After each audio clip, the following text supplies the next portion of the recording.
I have learned by telling different people the story of this coach and his impassioned plea to us, we couldn't even act, that I've learned that teachers have bets of who can collect the most cockroaches.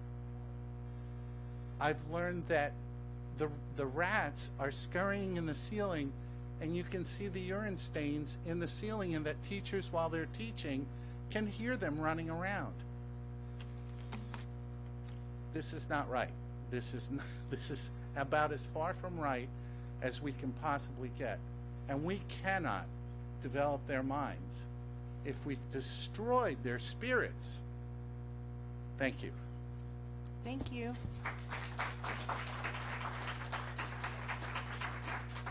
Ron Guitard.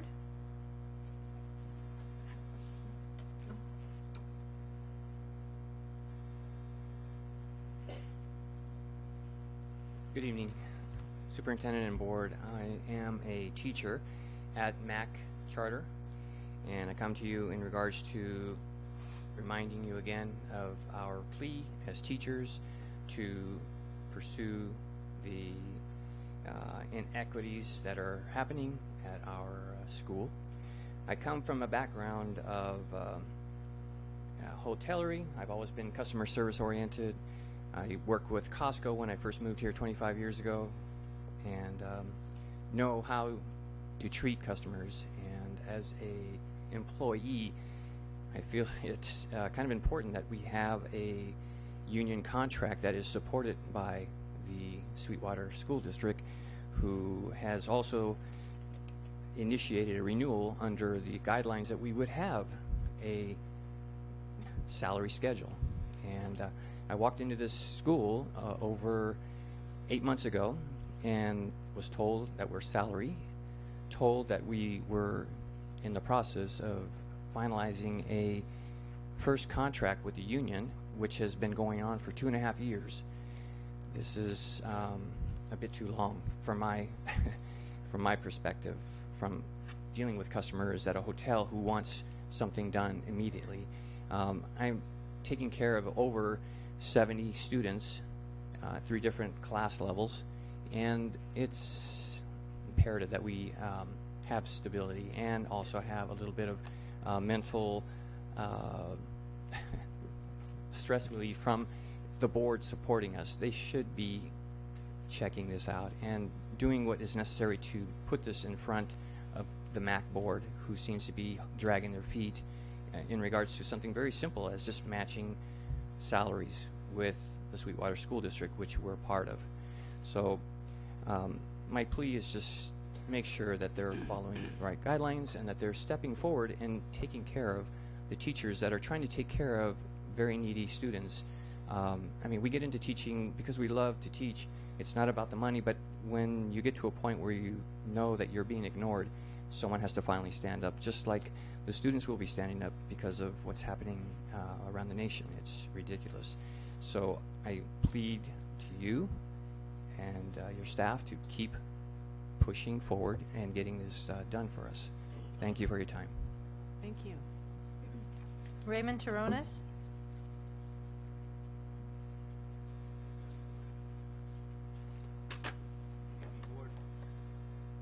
First off, I want to commend you, young man. Great work doing what you do. And I think this could probably touch you a little deeper, and you're in a very special position to maybe even help out your school. You know what I mean? I'm here as well speaking on behalf of Bonita Vista and the project and everything like that. And years and years and years of coming here at this point, listening to your speeches about feeling valued, feeling capable, feeling safe. Somehow that's gone away. And I don't know if it's just because it's football, it gets overlooked or whatever the case may be. But we're in a situation now that it really is just at its most unsanitary of sanitaries for the kids. Listening to this gentleman right here speak, he was here when we were there at the meeting this past week. They got to see it firsthand. There's rat feces, there's rat urine. It's become a joke. I mean, even in the gymnasium, basketball players are practicing across the floor. It's become again, the situation. It's, you know, I don't know if you know, the dumb jock thing comes into play or whatever the case may be, why it gets pushed under the rug, but there has to be some answers and there has to be some definite attention. I know he came out and took a look at everything, and they've seen it. You know, that young man on the wall is a member of the football team, and a great kid. You know what I mean? But I'll tell you, those seniors, they're like bye-bye. There's no pride, and there's no like wanting to still be around, you know, at this point. So I just would hope that whatever it's going to take for this to get on the agenda, first and foremost, I hope the board understands this really is first and foremost 150,000% a matter of safety and health. You know, you want to talk about value, you want to talk about capable, you want to talk about being safe. You have kids out there breaking ankles in pothole fields, the whole nine. So whatever it's going to take, we're going to keep coming. You know what I mean? And I hope you guys listen and finally, you know what I mean? So thank you. Thank you. Gregory Sanchez. Gregory Sanchez.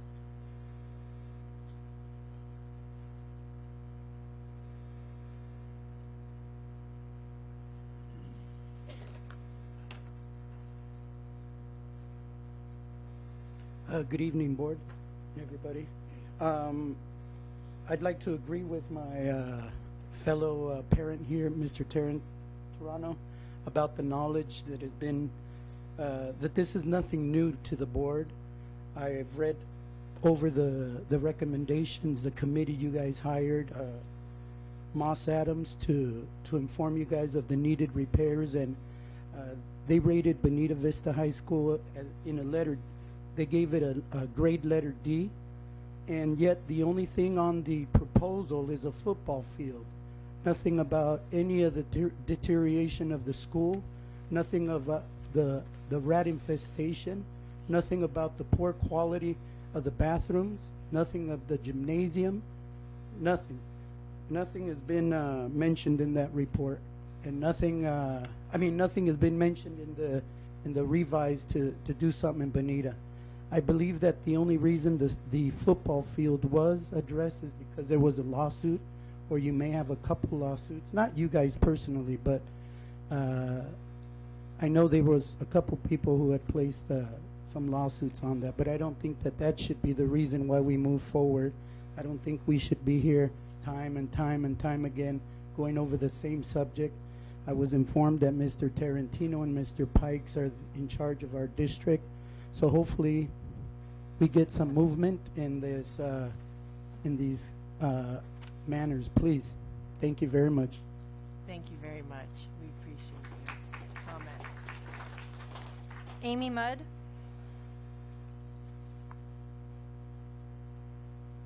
Hi, good evening. I'm Amy Mudd. I graduated from Bonita in 1990. My husband graduated from Bonita in 1988. My daughter graduated from Bonita in June. And my youngest, who was in first grade when Propo passed, will be graduating next year. My oldest was a senior at Otay Ranch at the time, and I was thrilled because maybe my alma mater would be getting some improvements. To date, with the bond money that's been spent, Bonita High School and Bonita Middle have received less than $3 million in improvements, with over $300 million being used from the bond money. There's a $5 million hold right now for us to have a track and field installed. That track and field was approved in 2014, and it's 2018, and we're re-looking at the plan. Both of my younger children have been involved in the vocal music department at Bonita throughout their entire career. Thankfully, the air conditioning works there now because they run rehearsals with 100+ kids dancing and singing in the heat, in the cold, when there's puddles on the floor. So I guess my point in coming is to say, please get going on this master plan. I've sat in the meetings. I was there when the consultants came and rated our school a D. I don't think we needed them. If you go walk on campus, you can see that it's not supporting the children the way they should be supported. Bonita is one of the highest achieving schools in the district. We're one of 2 with the IB program. We have a strong AP program with hundreds of kids in those classes. Our band wins awards. Our vocal music department wins awards. Our speech and debate team wins awards. And their school sucks. Sorry, it looks really close to a prison. So please get this master plan moving and put Bonita at the top of the list. Chula Vista High School and Chula Vista Middle have received over $40 million. Hilltop High School and Hilltop Middle have received over $30 million. Mar Vista High School has received over $18 million. Montgomery High School and Montgomery Middle have received over $74 million. And Sweetwater's received over $76 million from the from Prop O.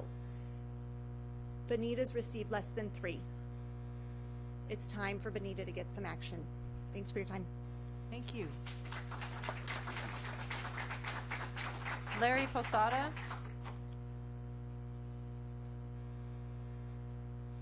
Good evening. I just want to reiterate some of the, echo some of the comments some of the gentlemen have made and ladies. This is not only just about a football field. It's just about the overall wellness of the Bonita Vista facilities. There's been a lot of things mentioned as far as the type of programs we have there, all the successes that we've had. We had recent success in the football program. Took them to a new height. First time in 50 years they were able to accomplish something at that school with those facilities in that manner. And those kids kept pushing through. But the course of all that, dealing with the injuries of playing on fields that they are literally hurting their ankles on. We had a child last year, or this past season, break his leg on the field. Our kids actually are basically laborers. They have to remove the baseball fence and put the baseball fence back up. I don't understand why they're having to do that, but a child got hurt, had stitches on his knee.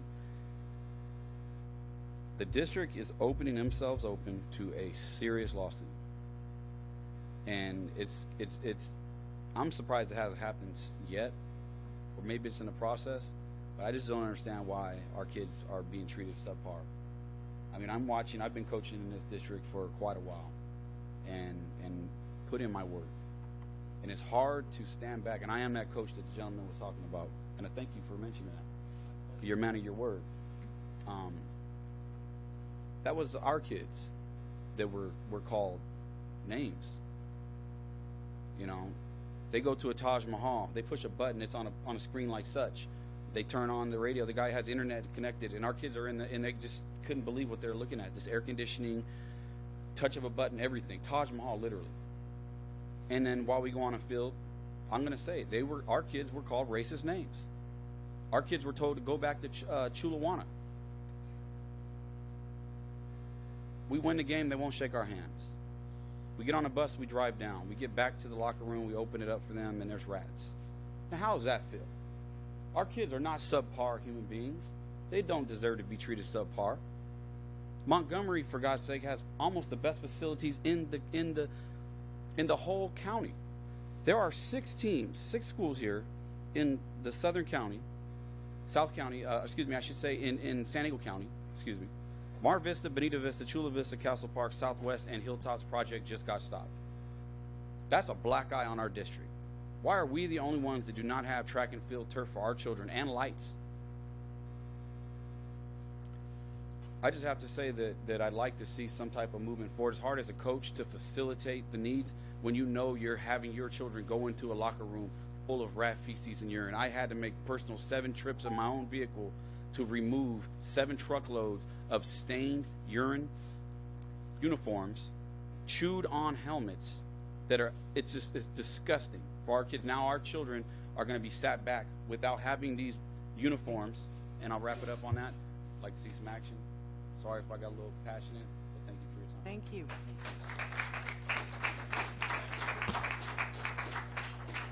Stuart Payne.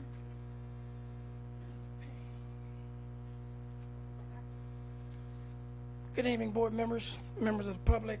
I have been telling you guys about the leadership problem you have in the athletic program at Olympian High School for many years, and nothing has been done about it.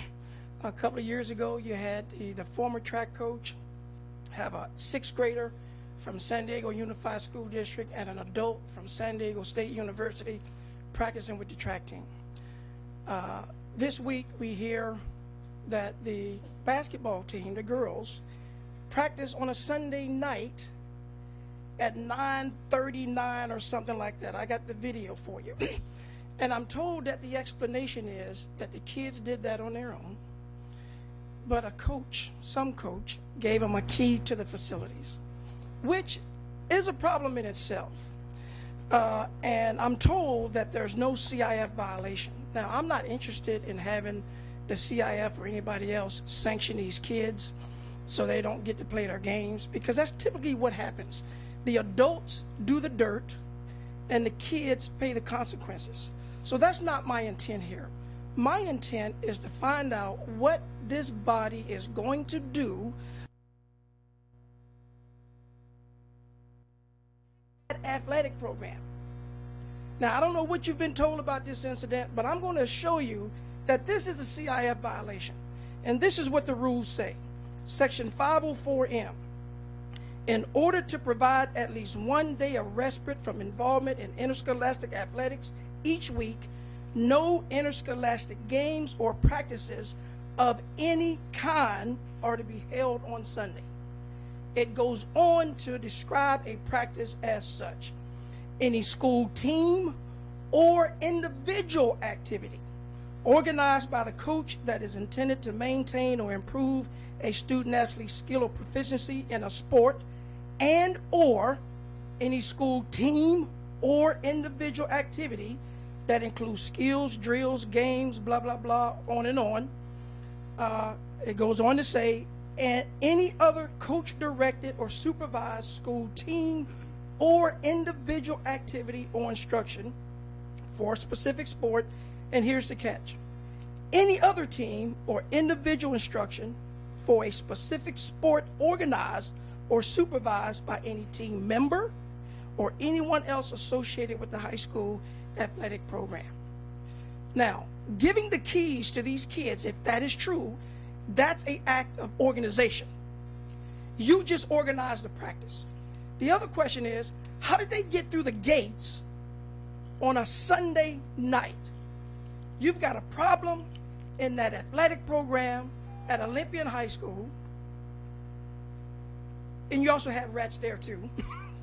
And it needs to be addressed. The athletic director, I've told you time and again, and not one assistant principal, and to this point, the new principal has been able to do anything about it. Thank you. Thank you. Nick Marinovich?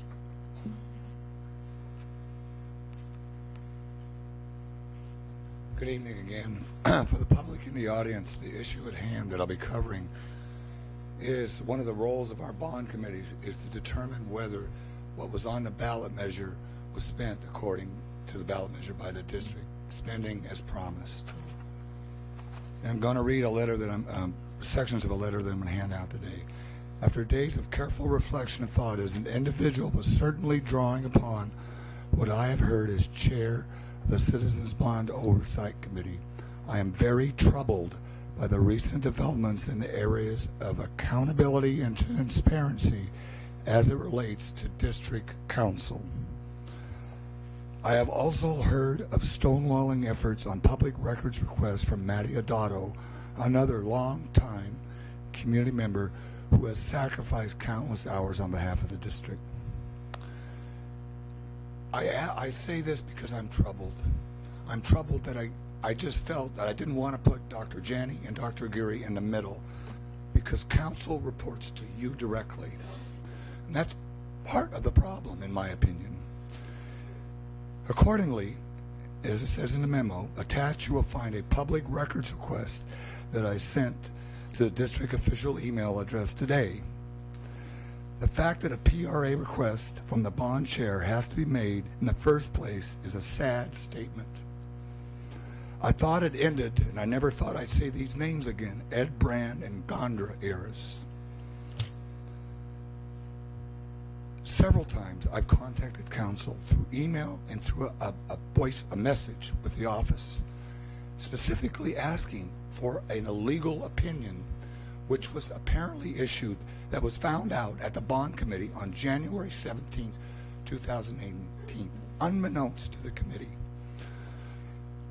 All this is pointing out is transparency and accountability for how you spend the money is a critical element of bond oversight. And I think, and I'm really going out on a limb, but I know that, but I got to speak out because I'm not going to be chair forever, maybe shorter than you think. But I think the policy, and I read the policy on the county, on the what is the attorney council supposed to do? They report to you. Well, it should be added that they really should report to the public. They should be accountable to the public. Moreover, I think they should report to the superintendent, the council function. It pains me to have to say this, but I think the board needs to reflect. For me to come up here and stick my neck out like this says something, hopefully, to you. Thank you. Thank you. Kathleen Shears?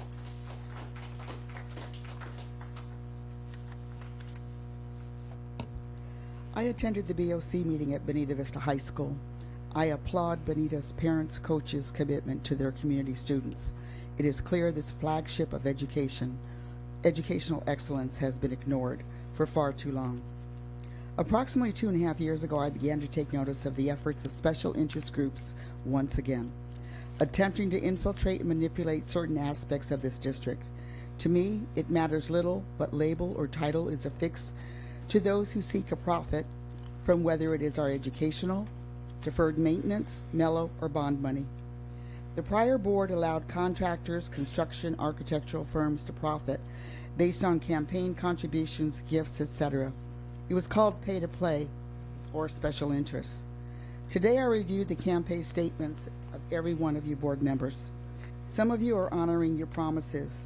What caught my attention was a February 18th statement, and I quote, "Long-term goal, elect pro-union majority in schools, cities, and transportation agencies throughout San Diego and Imperial counties." Yet this long-term goal, quote, could not be found anywhere in any campaign promise to us. This year's election's potential new bond, as well as the 2020 elections, by any of you should have one goal and one goal only, as it relates to Sweetwater, the children, and the taxpayers. We are your constituents, not special interests. I need to be very clear on this because I know what's going to happen. Mr. Shavira, please take note. I am not anti-union. Let me be clear. I am not anti-union. I have always supported our teachers and the classified and our administrators. I've supported this row over here. What I am is against any person or special interest group that attempts to manipulate this system in any way, shape, or form. For those of you looking to further your political careers, understand one thing: I'm back. Thank you very much. Thank you. No further speakers. Thank you.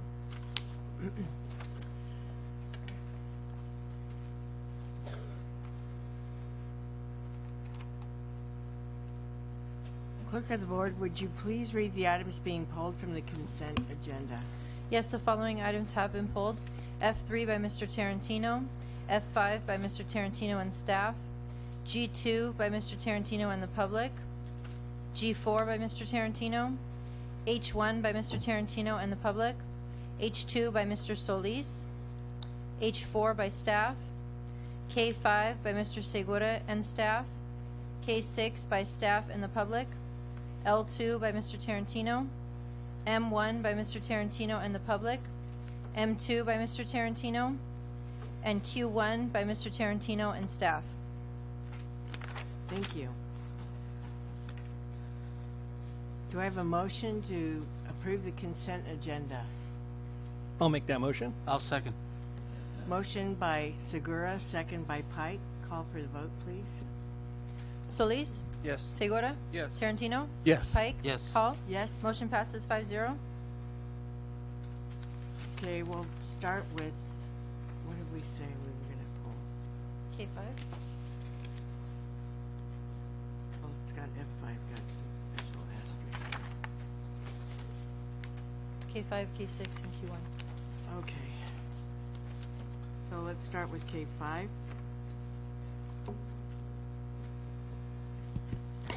Good evening, Board of Trustees, President Hall, Superintendent Janney. I'd like to introduce Ms. Shiloh Gorospe. She is the partner for Vavnick, Trinan Day. That is the firm that performed not only our Proposition O financial audit, but also the financial audit for the rest of the funds of the district. And she will be presenting the report to you and answer any questions you might have. All right. Thank you. Good evening. As you know, tonight we're presenting the audit for the June 30, 2017 fiscal year end. So I'll go through the results of that, and if you have any questions, I'm happy to take those. So, and I know I've probably said this to you before, page 2 starts our audit. It's our report, independent auditor's report, to provide you an assurance about whether or not the financial statements as presented are materially stated. So that report for you tonight is an unmodified opinion. So that means that our report is clean. It's the highest level of assurance that can be provided to you in an audit. And so that is good news. Now, page 102 does go over a few other reports that are provided for you in the audit. And this is actually a really good page that summarizes the results of the audit. The reports are still embedded in here, but I'll just go through this report, or this page specifically, because it's a good summary. Should I give you? I know I jumped from 2 to 102, so skipping 100 pages in between. So I'll just start going through. I was waiting to get to that page real quick. Oh, okay. The PDF page. Great. So in addition to the financial statement audit, the next report we provide is our report on internal control over financial reporting. So that's the second line there. And the goal of this is to provide you with any deficiencies in internal control that we've identified during the audit. We don't provide you an opinion on internal controls. We're here to just report out if we found any deficiencies. We classify them either as a material weakness or a significant deficiency. And so, as you can see there, no material weakness is identified. However, this year we did include in the report a significant deficiency, and that does begin on the very next page and on page 103. Hopefully you've had a chance to look that over, but I'm happy to answer specific questions if you have any. In addition to the report on internal control, we look at 2 other reports, one on federal compliance and one on state compliance. Now, the federal report is a compliance and internal control report. So once again, we give you a report on the internal controls over federal compliance, similar to how we do with the financial statements. No material weakness is identified, as you can see there. Significant deficiency identified, and the report is still an unmodified report, and as you read through the finding in the subsequent pages, you'll see how we're able to still have an unmodified report because the nature of the finding really was not a significant finding to the program. So it's still considered a clean compliance report, even though we had a finding specific to controls. And then that last section where it says any other audit findings disclosed, below unmodified says yes. This is a separate reporting requirement to the feds, and it just means that it's a little redundant, but it is a required reporting component. You had a significant deficiency, so yes, you're reporting that significant deficiency. So essentially it says yes because of the yes above. And then in addition to that, under your state compliance, once again, this is a compliance report. It's an unmodified report, but we do say except for these programs where we did have some compliance findings, and so your school accountability report card as well as the after-school education and safety program.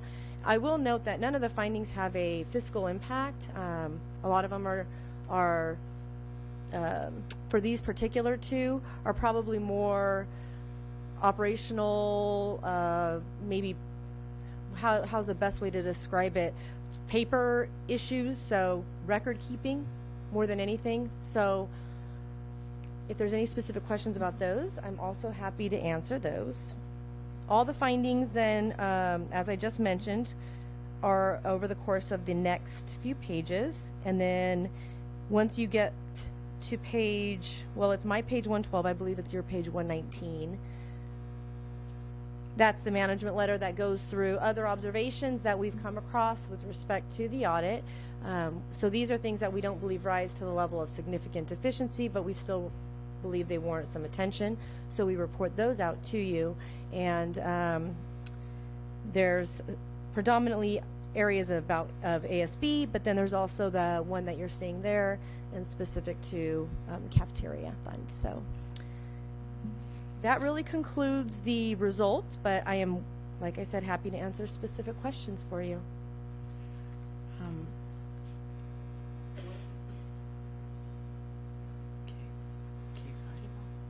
Mr. Segura, did you have a question?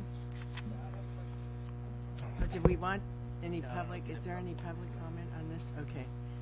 So my question was on through the chair is on page 55. We just want a little clarification on the QZAB. And it's probably been told to me before, but I just want to make sure I understand, because I know we have funds in our budget set aside for one of the QZABs. So I think that's where it is. There's two of them, and just kind of explaining what's happening there with those two. So you have two different QZABs, and they have two different, we'll call them funding models. One of them, every year, whether you're making payments for these QZABs annually for both of them. But with one of them, you're actually making a payment that's showing a reduction of the debt, because that money is officially getting paid out to for the debt payment. The other QZAB you have, it's an accumulation of your own resources. It's the money's still going into a separate bank account for the future payment, but you maintain that. One in that 2005 The 4.2 or whatever. or in June. I'm sorry. Yes, the 2005 one is the one you don't see a debt.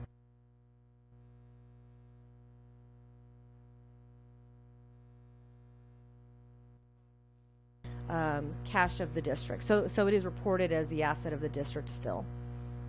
Okay. And then when will the other one, the 2010, when is that scheduled to be paid off? Is that the column that says 23 to 25? Because that's a different whole QZAP. So just wondering when that one is supposed to be paid off. 2025 would be the final payment date. That's all I had. Thank you. Any further questions?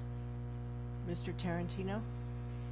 Yes, in terms of the deficiencies that you found in the after-school program, it seems to be in terms of timesheets and accounting. Is that correct? Yeah, essentially what happens is the program requires students to stay all the way till the end, which is 6 p.m., and you have policies in place per the requirements of the grant that all children will stay till 6 p.m. unless they're authorized to leave early with an excuse note, essentially. Has to meet the requirements of the policy. So oftentimes kids have activities, they have to be at a practice at 5:30. Parent picks them up 5:30, signs them out, and notes that they have practice. Or whatever the case may be, there's different reasons. What happens with this is if the students are leaving early, but then the parent is not writing down why they're leaving early, they're not meeting the documentation requirements of the grant. So that's why I said it's kind of a paper issue with the compliance components to this. We understand that it's extremely difficult because you're dealing with the public in helping you stay compliant.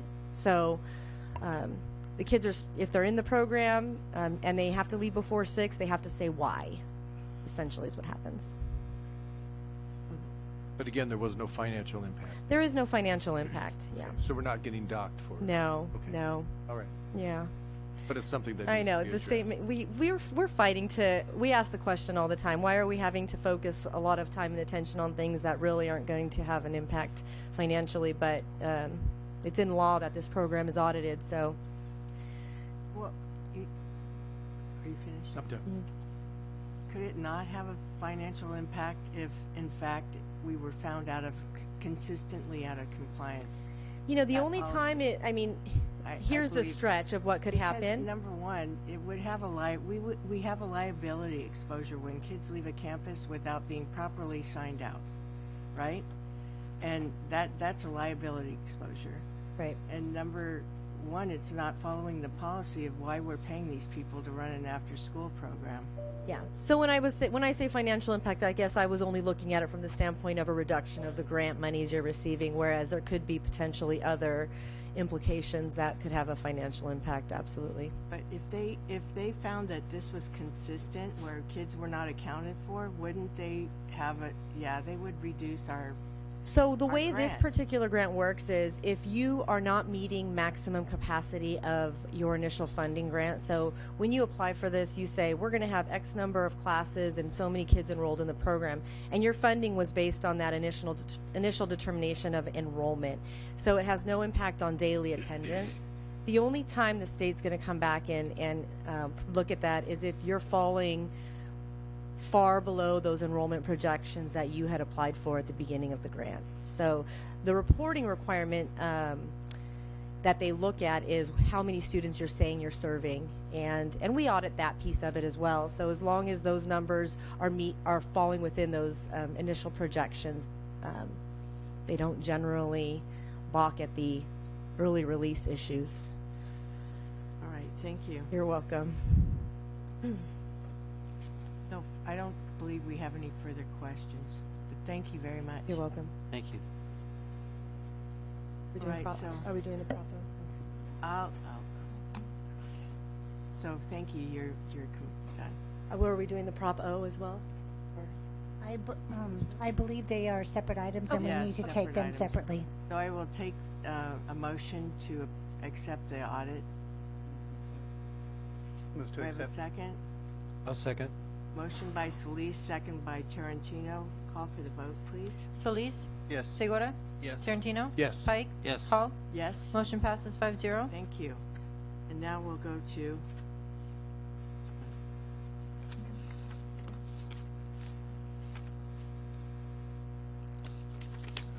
page 4.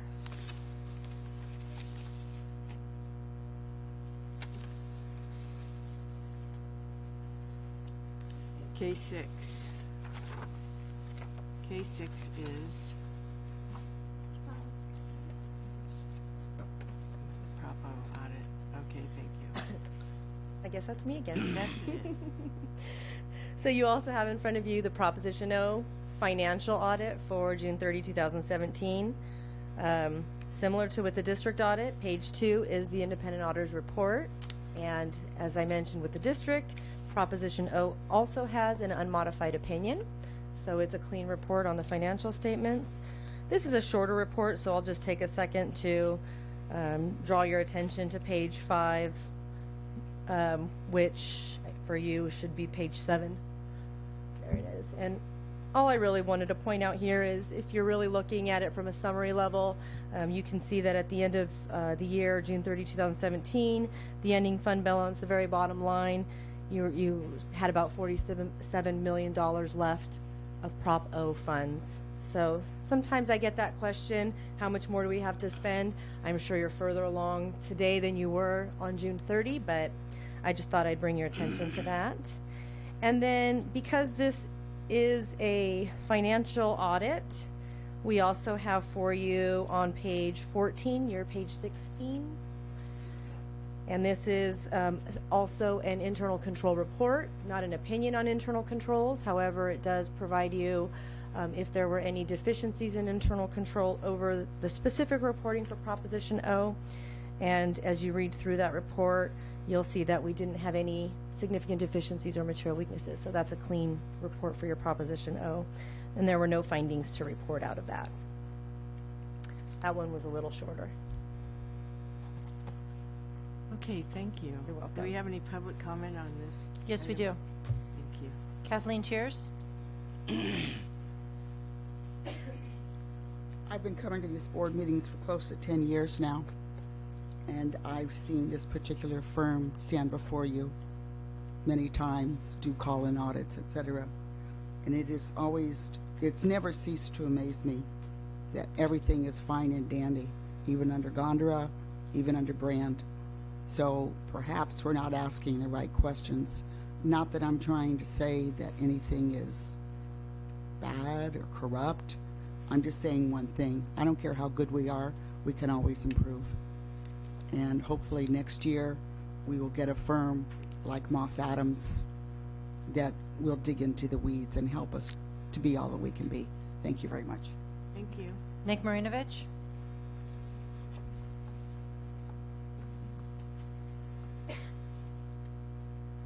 Good evening again. Nothing but love now. So thank you for Roxana, for Travers, for releasing the audit in advance of the board meeting, which is the kind of transparency that CBOC appreciates.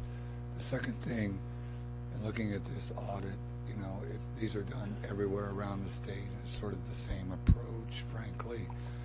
I think the district should be commended for doing the, I forget the right legal term, but the audit being done separately on the purchase orders and so on that Ms. Michael started several months ago, which gets into the weeds of any irregularities in purchase orders, bids, and so on, is to be commended. And it's really just not part of this audit, but may uncover things that will be useful. So, thank you. Thank you. No further speakers. Great. So, are there any questions from the board? I didn't see anyone pulling this. No? I'll entertain a motion to accept the Propo audit, item K6. I'll make that motion. I'll second. Motion by Segura, second by Solis. Would you call for the vote, please? Solis? Yes. Segura? Yes. Tarantino? Yes. Pike? Yes. Hall? Yes. Motion passes 5-0. Thank you. And now we'll have Q1. Yes, good evening again. So the resolution in Q1 is a very lengthy document, but basically it is asking the board's permission to move forward with our third issuance of Prop O bonds, which we hope to garner roughly $28 million for use in district projects. The author of much of this resolution, Mr. Rob Anslow, is here to answer any questions that you may have. Thank you. Do we have any speakers on this item? No, ma'am. Okay. Do we have any questions from the board? Mr. Tarantino? Yeah, I guess my only question was, we have a lot of lists before us in terms of the facilities long range master plan and all of the other project lists that we have. My question was, what list are we going to use to determine what projects will be funded from this $26 million? Dr. Aguirre? Thank you, President Hall. We're actually scheduled to have a facility subcommittee later this week where our goal is to present the rubric that we have in order to identify those projects. The reality is that given the amounts that we're talking about, we're not going to be able to do as much as we'd like, but we'd like to have the first conversation at facility subcommittee, have a conversation with CBOC, and then bring it forward to the board for approval. Okay. And so we'll be looking at all the lists that we have in our repertoire? That is correct. Okay, thank you. Thank you. Are there any other questions or comments? Mr. Solis? Mr. Irizarry. Right, I saw him. Okay, I was yeah. giving deference to the board. Thank My you. apologies. Yes. I'm sorry. So actually, I think Mr. Tarantino pretty much covered all the bases I wanted to cover. I just want to add, like, especially just because, you know, Bonita, I come from Bonita. A lot of Bonita parents and students are very concerned about their conditions. So, you know, they were like to wondering where that $20 million would go and what projects would prioritize. One question would be possible is you mentioned the subcommittee will be meeting later this week. Is it open to the public? That way Bonita parents, students, or even myself could attend to advocate and talk about the conditions at Bonita? That board subcommittee meetings are public meetings, and they're agendized, and they're open to the public. So yes, you'll see an announcement at least. The agenda will be posted tomorrow. The meeting date's already on the district calendar website. Thank you. Thank you. So next we'll go to the regular. Oh no! First we have We need to a have motion, yes. So I had one more thing. President. Yes, So Segura? I know I appreciate the the Bonita Vista parents coming in and expressing themselves, and I know there were no Castle Park High School parents here, but I could tell you that other than the air conditioning that's been done, and I've expressed this to everybody here that that the place needs a look as well, and I get emails from parents from Castle Park that I've sent information to, provided by Dr. Aguirre's team through Dr. Janney, and laying out what has been done there and where they feel that it hasn't been, basically they're asking, where's our bright, shiny new building? And I tell them that, we weren't there when the bond money was dedicated prior, when all that money went out, the first wave, not a lot was done there, and as far as having their new buildings out in the front on the main street. So just want everybody to remember that, and I'm sure there's other schools too that need care, but I just wanted to mention that. Thank you. Thank you. Dr. Aguirre, did you have further comment? Yes, President Hall, I appreciate the opportunity because it's important to highlight the fact that while we welcome advocacy and public engagement, it's part of our democratic process. What we're trying to do is put together a rubric that's mindful of the different needs across the district. We have multiple campuses, and some have received more funding than others. That is true. So we're trying to be as fair as we can throughout this process. And one part is advocacy, but our goal is to put together a professional recommendation that takes into account a need of a particular facility. Is there any issues that we need to be mindful of as we go forward? So it's definitely important, and we welcome all voices. But I just wanted to highlight that we are trying to make a recommendation based on need, so that it can be really clear and transparent how we're making these decisions. So I just wanted to state that. Thank you. Could you also address the fact that this money isn't, there's other resources that are utilized to bring for the maintenance and for just general maintenance of facilities, or to address some of the situations that people may feel that they need taken care of quickly? So, if I may, President, that is correct. We have different departments. Maintenance also works on capital projects like roofs or flooring or paint, things that help extend the life cycle of a particular building. So there's deferred maintenance. There's also the bond funding. We also have the MELO funding. In addition, we've applied for multiple campuses for state facilities funding. Unfortunately, the state has been holding off on issuing new bonds. So we're constantly advocating with the state for issuance of state facilities funding as well. So there are multiple resources. But again, given the needs across the district, we do have fairly limited funding available for all the need that we have. Right. Thank you. I'll entertain a motion to approve Q1, or approve the resolution. Move to adopt resolution number 4546. I'll second. Motion by Solis, second by Pike, to approve Q1. The resolution 4546, providing for the issuance and sale of Sweetwater Union High School District General Obligation Bonds, election of 2006, Series 2018C, in the principal amount of not to exceed $28 million, prescribing the terms of the bonds and their sale, approving form of such bonds, authorizing execution and delivery of a bond purchase agreement, authorizing the execution and delivery of a preliminary official statement and an official statement for the bonds, authorizing execution of certain documents and agreements in connection with the issuance, sale, and delivery of the bonds, making certain findings and determinations, and taking related actions. Will you call for the vote, please? Solis? Yes. Segura? Yes. Tarantino? Yes. Pike? Yes. Hall? Yes. Motion passes 5-0. All right. So the next item on our list is F3. Pulled by Mr. Tarantino. Mr. Tarantino. I had just a couple things, but in light of public communication, I think I have more. The first thing I would respectfully request is that staff take a look at our policy Board Policy 1230, which deals with school-connected organizations, and I believe that that means booster clubs.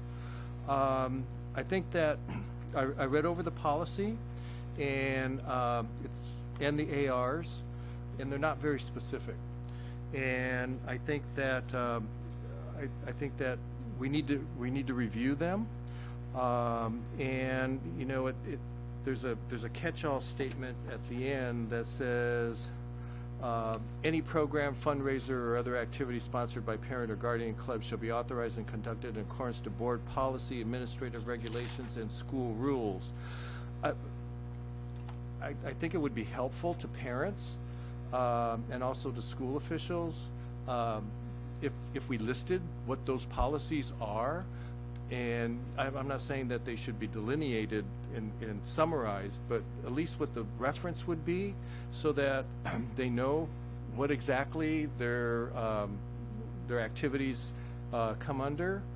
And I would like to see something that deals with ethical behavior on the part of these booster clubs, and what the boundaries are in terms of what they are allowed to do and what they are not allowed to do, because I think some booster clubs have the feeling that they have carte blanche to make district policy, and I don't think that that's their role. So that's the first thing. The second thing is, way back when we had a discussion about community service and the fact that some schools were not allowing students to complete their community service activities on campus, even if it was after the school day.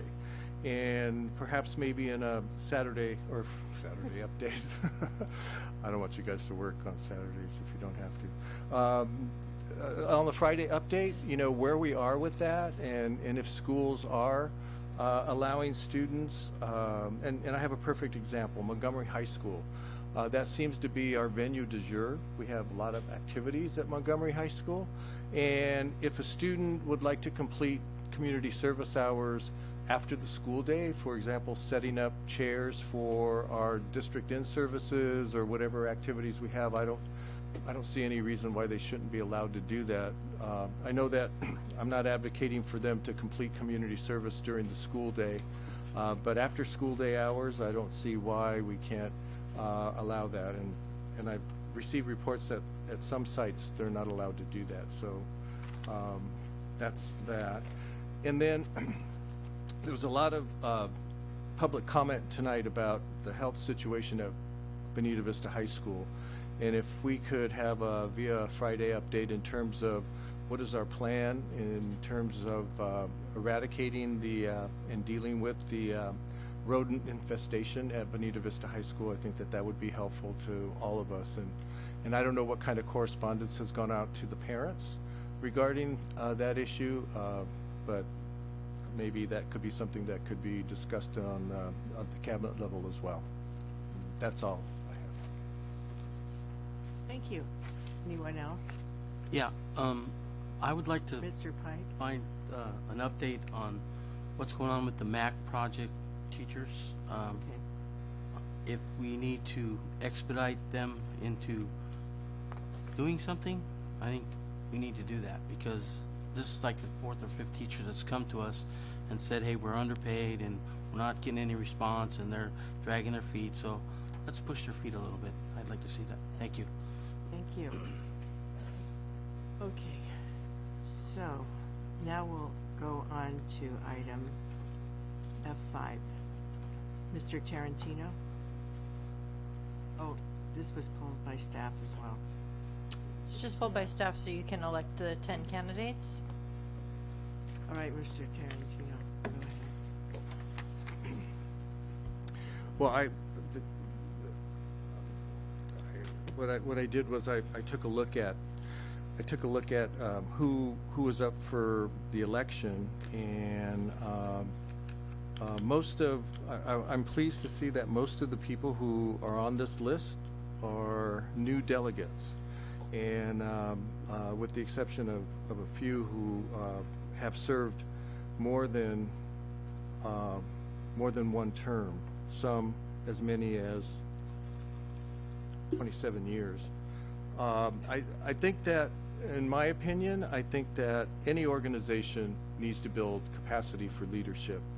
And quite honestly, I'm surprised that CSBA does not have term limits in terms of the delegates that serve, because I don't think that they're allowing for new leadership, new insights, new participation, because just like we wrestled with the idea of term limits, you know, if you don't have term limits, then the same people tend to get reelected over and over and over again. So I'm not advocating for any one person, but I do think that we should kind of take a look at those people. And like I said, most of them, with the exception of really one person, are all new, which is nice to see. I just wanted to make that statement. And perhaps our delegates could, if they felt comfortable, champion the fact that maybe CSBA should look at term limits for their delegate assembly. Thank you. So, Ms. Facedo, do you want to help us with this? You can elect up to 10 candidates. There's 10 vacancies. You can choose to elect 0, 1, up to 10. Okay. However many you choose. Whoever would like to make a motion, that's at your discretion. I'd like to make a motion for Lori Humphrey.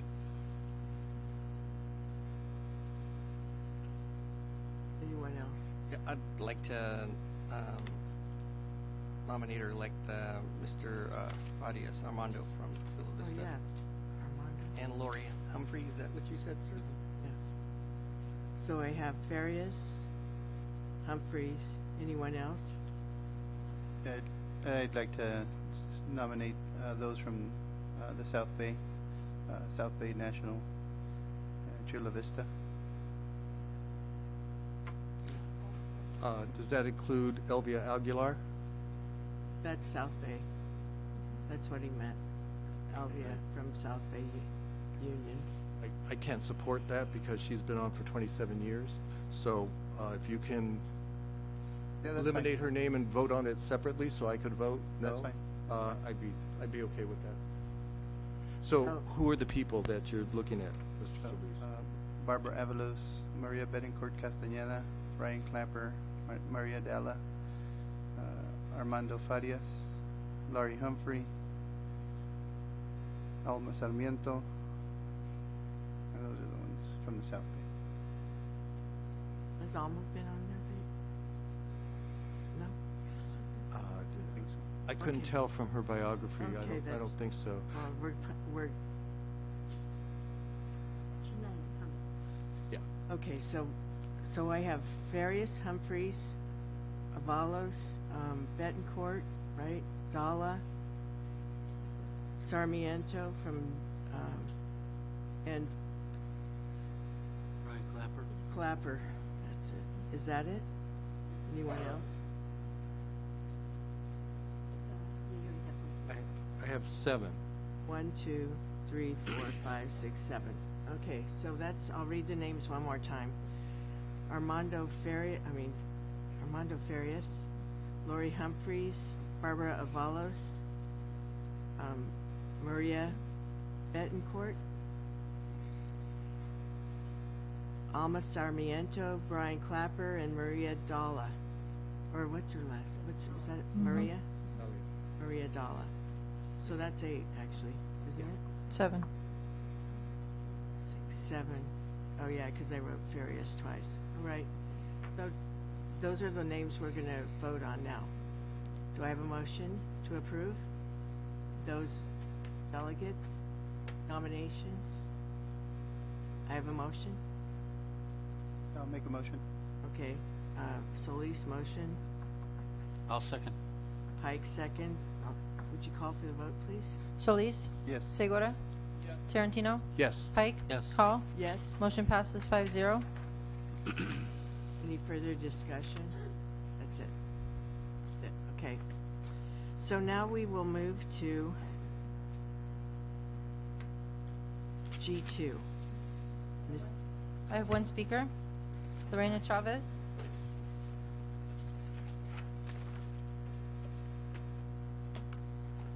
Good evening, Superintendent Dr. Jenny, Governing Board, and Cabinet. I am Lorena Chavez, Executive Director of Hawking STEAM Charter Schools. I would like to begin by introducing my team. First, we have our principals from Hawking 1. Please stand. Ms. Kirti Shrivastava, a passionate leader who you have met before. Next, from Hawking 2, we have Laura Carvajal, another passionate leader and former student of Dr. Jenny's at San Diego State, who has served at Hawking 2 first as a teacher, then as a teacher on special assignment, then as associate principal, and now is serving as principal. Next, we have our associate principals from Hawking 1. We have someone who may be familiar to all of you and who recently joined our Hawking team in July of last year, Dr. Elizabeth Carzoli. Dr. Liz has been an integral part in our planning and growth. And from Hawking 2, we have Joshua Ducharme, who was a former Hawking third grade teacher and is now serving as AP. We also have our HR manager, Martha Reese, and we have some members of our Hawking Governing Board present tonight. Ana Loera Rodriguez, Greg Shadone, Emily Thompson Acosta. In addition, we have a parent who became a staff, Lucy Sanchez, and a staff who became a parent, Alana Cardona. I want to thank all of you for renewing our charter just last year. By doing so, you demonstrated that you believe in us and that you support what we do. Like all of you, we too are public school leaders who believe that we can make a difference in a child's life by what we do every day. In speaking with Dr. Jenny, Dr. Carberry, Dr. Fulcher, Dr. Aguirre, and many other Sweetwater leaders, I feel that we are in good company. And we are proud to work with an authorizer with such a progressive and inclusive-minded leadership. Most importantly, we are proud to work with the leadership that truly puts students first. I believe that we are a good fit with all of you, and I intend to grow and develop this partnership with you. I would like to add that I truly appreciate the professionalism and graciousness that Dr. Carberry has shown, and I welcome her advice and her oversight as we grow. Today, we come to ask for a material revision to the most recently approved charter. We would like to revise the charter to include Hawking STEAM Charter School 2. In other words, we would be merging both charters into one. This merger was recommended by both Sweetwater and Hawking Legal Counsel, and it will give us the flexibility we need to grow as our facilities options change. In addition, this merger will ensure that we are all compliant and fulfilling the already approved charter. Please note that the district's oversight will be cut in half, while it will be able to maintain its revenue, which is based on ADA. I guess I have to go home. Thank you. I look forward to a vote in favor of this material revision, and I look forward to your continued support of Hawking STEAM Charter Schools. Thank you. No further speakers. Are there questions? Mr. Tarantino, you pulled this item. I just have a question. I'm trying to find out where. I'm sorry, Mr. Segura. Oh, I yielded to him. All right. I'm sorry. Go ahead. Sorry there, Madam President. So I was trying to find where it says on page 205. It says it lists the who's on the board rosters, and I don't see it. I don't know if I'm looking in the wrong place or if that's not. I guess there's no appendixes here either. I was just kind of curious where those are. So, as the person who oversees the charters, because this is a material revision, all of those are not included, okay, because only the changes that we've made to the charter are what's included here. So those remain the same then? Correct. Okay. That's all I need to know. Thank you. Mr. Tarantino? Yeah, my question revolves around the tentative expansion to grade 7 in years next year, 18-19. And I know that in one place in the application it says that this expansion is predicated on space and presumably a whole new site. But in looking at what was presented in terms of what's ahead for the 7th graders, it seemed to be, to me, it seemed to be more theoretical than actually applicable. I mean, I don't know if they're at that point yet. I guess my overall question is, how will we know in 7 months if they're ready to expand? That's a great question.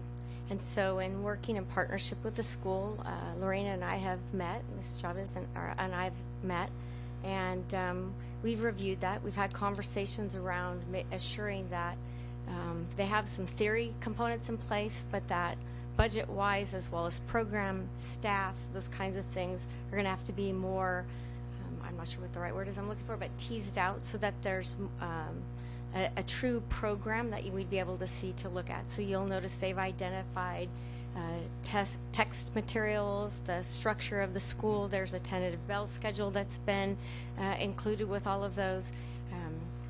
In terms of hiring staff, we spoke last time around, what will that look like? How will they serve students? Because it would just be 2 grades. So it's pretty hard to find someone who's going to just teach English for 2 periods, or social studies for just 2 math, that kind of thing. And so we've had some conversation around that. And then as we're going down this path, we're still in a conversation around Prop 39 facilities as well. So the first stage is to finalize their material revision, and then we still are moving forward with facilities.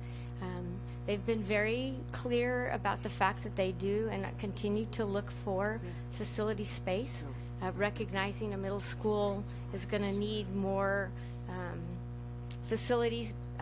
The current space, there doesn't exist any. They've made some goodwill efforts to locate spots. One that was presented last time fell through because of environmental issues, and they're currently in the process in conversations with 2 other locations in order to make that happen. I know they are very much wanting to assure that what they do put together is quality, so that rushing it if they're not ready is not something that I think either of us would be happy about. At the same point in time, as I said, we're working at this as a partnership, and so we've had those discussions. And lastly, as we go down this path of working towards what's in the charter, what's there, if we need to, for example, let's say they do find another space, they're going to have to come back for another material revision, because then they'd have 3 sites, not just 2. So they're aware of that. Okay. I was just concerned about the time. Yes. In order to put something like that together, and I was just wondering. Thank you. Thank you for the explanation. Thank you. Anyone else? I have a question, and it's about the language that was struck on page 6 of this revision, and it's about the nonprofit. The charter, what was struck was the bullet point about the charter school shall meet or exceed legally required minimum number of school days. And the language beneath that, the charter school hereby declares that the charter school operated by or as its nonprofit public benefit corporation. Is there any language similar to that in this revision? Because that was struck out. So there's another location, and Jenny and I were looking at that earlier, and I think it's on page 4, where it specifically talks about adhering to laws and regulations. So it is page 4, and it's in green there, about they'll comply with all provisions of EERA and shall act independently from Sweetwater for collective bargaining purposes, and then accordingly that they will be represented based upon that particular code. But there's no language about it operating as a nonprofit entity. Is that correct?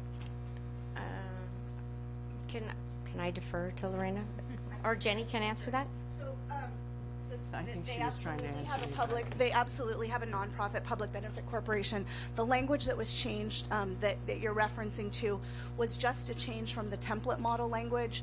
Originally, the language you're referring to related to ERA and being an employer of record. And it talked about those two pieces going together. They had old template language that used to say the charter school, either operating as itself or through its nonprofit public benefit corporation, shall serve as the exclusive representative or employer. The new language has been cleaned up based on the fact that there are not two entities but are one, and are solely saying the school is the employer of record for the purposes of collective bargaining. It doesn't take away from there being a nonprofit. It solely now claims that they are the employer. Well, maybe I'd feel better if it was stated in their charter that they are. It is. It's stated Where on is page it? 4 at the top. It was I missed that. language that was modified under assurances and affirmations, the second bullet. A sentence, almost the identical language that used to be on that page lower was added here to say, charter schools shall comply with all provisions of ERA and shall act independently from Sweetwater Union High School District for collective bargaining purposes in accordance with, and it has the rest of the clause. So that was really just moved from a later provision in their agreement up to this part Okay. under ERA. Okay, so is there anything else in the charter? I didn't find anything else that would talk about it operating as it relates to its properties and its resources and how that. My understanding, it is the language that is in there. No, they did not add any additional language from what was previously approved in the previous charters about that information. No, it's the same as it was previously. None of that has been modified or changed. And would it be wrong for us to ask for that to be added to this, or we wouldn't be able to do that at this point? To make there's assurances, because I think to make an insurance that it stays as a nonprofit in all its operations. So to change from a nonprofit to a non-nonprofit would require a material change because it is a corporate structure. They would have to come back to us to change that. They wouldn't be able to change that with, I'm looking at but they wouldn't be able to change the corporate form without actually coming back to the board with a material revision. And so the board approved their original renewal back in July. And so all of that has that information in there. These are just changes from that document we approved back in July. Yeah. So all the red line strikeout is just the change from the one you've already approved. Right, I get that. Okay, thank you. Thank you very much. So is that it? No further comments or questions? All right, I'll entertain a motion to accept the G2 and approve the material revision with Hawking Steam Charter School. Do I have a motion? I move to approve. I'll second. A motion by Solis, second by Pike. Call for the vote, please. Solis? Yes. Segura? Yes. Tarantino? Yes. Pike? Yes. Hall? Yes. Motion passes 5-0. Congratulations. All right. All right, so now we'll move to Page 1. that was G2. G4? So we're on G4? Thank you. I just closed my thing.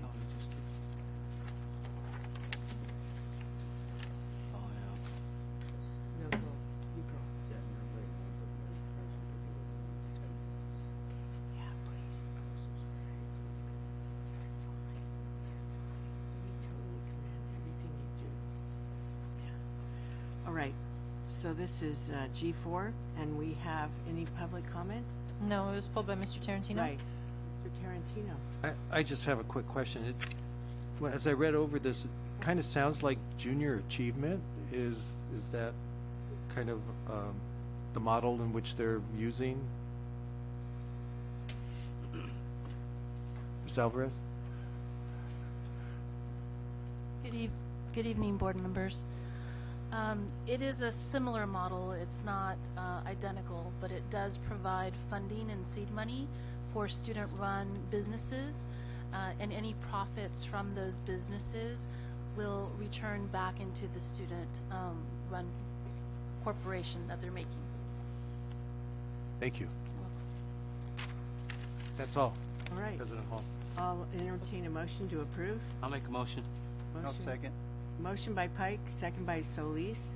Call for the vote, please. Solis? Yes. Segura? Yes. Tarantino? Yes. Pike? Yes. Hall? Yes. Motion passes 5-0. All right, so now we have, just a minute. G4, no. H1. Yes, I have one speaker. Kathleen Shears. Last week, Montgomery had a WASC follow-up meeting, and any of you that have been to a WASC meeting, you know that they asked to speak to the parents separately. And so one of the questions which really kind of caught me off guard, because I've been to many in the last 40 years, was how do you feel about the safety of your school? And I would just like to remind the board that as part of our Propo Phase 2 new gym, we also got a new admin building. But additionally, our principal, Rodrigo, felt it was necessary for us to get cameras. And our cameras have night vision. The reason that's important is because when they were building the gym, some brainiac stole the contractor's golf cart, amongst other things that were taken. And we have had virtually no theft, no graffiti, since we've had cameras put in. So they were very pleasantly surprised that we had done that. I know that Rancho Del Rey, when Mr. Rodrigo was there, also had cameras put in because they had a graffiti problem. And I would just like to recommend, as part of the master plan program, that possibly we look into that for all of our campuses. Last year during the basketball season, we had a robbery, and we were able to determine who did the robbery based on those cameras. And because this district, because this board put safety first, I just think it's a really good idea. And additionally, the admin building, you have to really do something bad to break the glass. Mr. Chakowski was our advisor, and he really pressed for that. So I just want to give a shout out to him. And this is a new day, a new time. We need to look at this stuff seriously. Thank you. Thank you. Do we have any comments from the, let's see. All right, go ahead.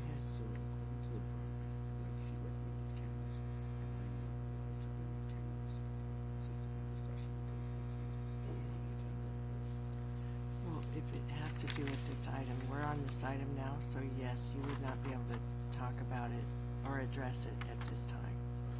Okay? Unless it has to do with the item specifically. So, it is about school safety, correct? Yes. So you make a comment as it relates to school safety. Go ahead. Thank you. I was just clarifying if I'm allowed to speak on this, but I was actually doing some research earlier in the year, if you may remember, when about the second board meeting, because there was an incident of vandalism on campus, and I did some research on the cost and availability of cameras. The main issues I've had with cameras, although they are, obviously they can be very effective when used properly, one of the main issues that we've had is not only the cost, and I don't know if we could use proper bond money to kind of help fund that if we are to implement cameras, but the main issue is not only cost, which would probably run up into tens of thousands per school site, just for 4 or 5 cameras, but also at nighttime, how would they work? Even with the lighting and everything, it's very difficult to identify. So I just want to bring up that comment in regards to cameras, kind of add a different perspective to the discussion. All right, thank you. All right, so are there any other questions? Mr. Tarantino, you pulled this item. Yes. Sorry. I was just going to say that this item came to us in a very timely manner because of all the stuff that's going on. And if a lot of time and effort and work goes into devising these safety plans. And I would respectfully like President Hall and Dr. Janney to consider that perhaps those that were involved in the writing of the safety plans, if they get a thank you note from the board acknowledging the time and effort that they put in. I know that last year, I think we had them all come to the board meeting. I don't know that that's necessary, but I think some kind of acknowledgement that we know that we appreciate the time that they put in, the comprehensiveness of what they put in, and thank them for their efforts. That's all I have, President. Thank you. Good idea. Are there any other questions or comments regarding the item? I'll then entertain a motion to approve. I'll make a motion to approve H1. I'll second. Motion to approve H1 by Segura, second by Pike. Call for the vote, please. Solis? Yes. Segura? Tarantino? Yes. Pike? Yes. Hall? Yes. Motion passes 5-0. H2, do we have any speakers? No, it was pulled by Mr. Solis. Right, I knew that. Go ahead, Mr. Solis. Thank you, Ms. Hall. I just had a quick question with regards to was the mathematics diagnostic testing project from UC San Diego looked at? Because it's a free program for all schools. It's very similar to it. I don't believe it was looked at. What the principal and her team did in this case, they took a look at some available products that were used by other atypical schools, and this one kept rising to the surface. I could certainly encourage them to look at a few other options, but this is the one they selected after some review, external and internal, of this particular item. Yeah, just because I use it with my students, and it's free, and it does test the kids, and it does guide or direct instruction, and it does many other things. So if it's a free service provided by a university, I think it'd be nice to look into it. Is there 6,000 for I'm sorry? That yeah, would be up to 6,000 for other needs exactly, at the school. Yes. Yeah. If it's So I can certainly share your suggestion and your thoughts with the principal of the school tomorrow. So are you suggesting we table this item? with that, I think that would be good. So All they right. can look at that, and unless it's an urgent matter that they. But there's no urgency to it. The FAC at the school approved the item maybe a month or so ago. We can certainly wait until the next board meeting and come back and give you a review of the product you recommended, as well as talk a little bit more about this item. Yeah, I would recommend that we table it. All right, we'll take no action on this item then. H3? Oh no, H4. Sorry. Did we already do that one? H4 is a presentation. All right, thank you. I believe it's Dr. Fulcher. Oh wait, before we start, should we take a break? Let's take a 10-minute break. Sorry, everybody can stretch their legs and get some water. Thank you. Thank you, President Hall.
just wanted to take a minute and acknowledge the sacrifices of so many people who have allowed me to stand before you today and present this information. And I hope that something we're doing right now as a district, some of the actions you're taking as a board, will enable some student in the next generation to come before you and speak and make a difference as well. So just wanted to say that, and before I move forward on this. Want to talk a little bit about LCAP Goal 2, and it's going to be a real high-level kind of approach. I want to take a look at some of the key terms, some of the essential elements in Goal 2, and you can see I have them highlighted. I did that for you the last time I spoke with you about this particular objective. We're really going to focus on a safe and healthy learning environment and what that means. How do we build a culture of equity as well as a positive climate for the students and staff we support and serve? And then I want to take a look at what excellence means as determined by some staff who have been surveyed and who have been questioned about a number of these items. So when we talk about safe and healthy learning environment, there are a number of things that come to mind. I'm going to touch on a few of these, and I want to tell you up front, we're going to give just a kind of a general overview, but there are a couple of places I'll land and spend considerable time talking about. And those are issues related to safety. It seems to be appropriate to bring that up and talk a little bit more about those tonight. But when we talk about a safe and healthy learning environment, it consists of a number of different things. Achievement, we want to make sure that students are successful, they're achieving, their academic development is on par with their peers across the nation. So we know in a safe and healthy environment, a learning environment, students are achieving. Not only are they achieving, they're coming to school. Their attendance is positive. You have few disciplinary issues, but when I talk about discipline in this sense, in this case, I'm talking about an opportunity to teach students, not necessarily punish them or provide some kind of consequence. A safe and healthy learning environment means kids are graduating, they're not dropping out, and they have hope for the future. They're resilient. They're going to do well. And Dr. Janney touched on this earlier. It also means that we are attending to their social and emotional development. We've talked about attendance before, and there are two critical areas that my team is focusing on this year. We're looking at attendance very closely, as well as at the dropout numbers and what we can do to kind of address those.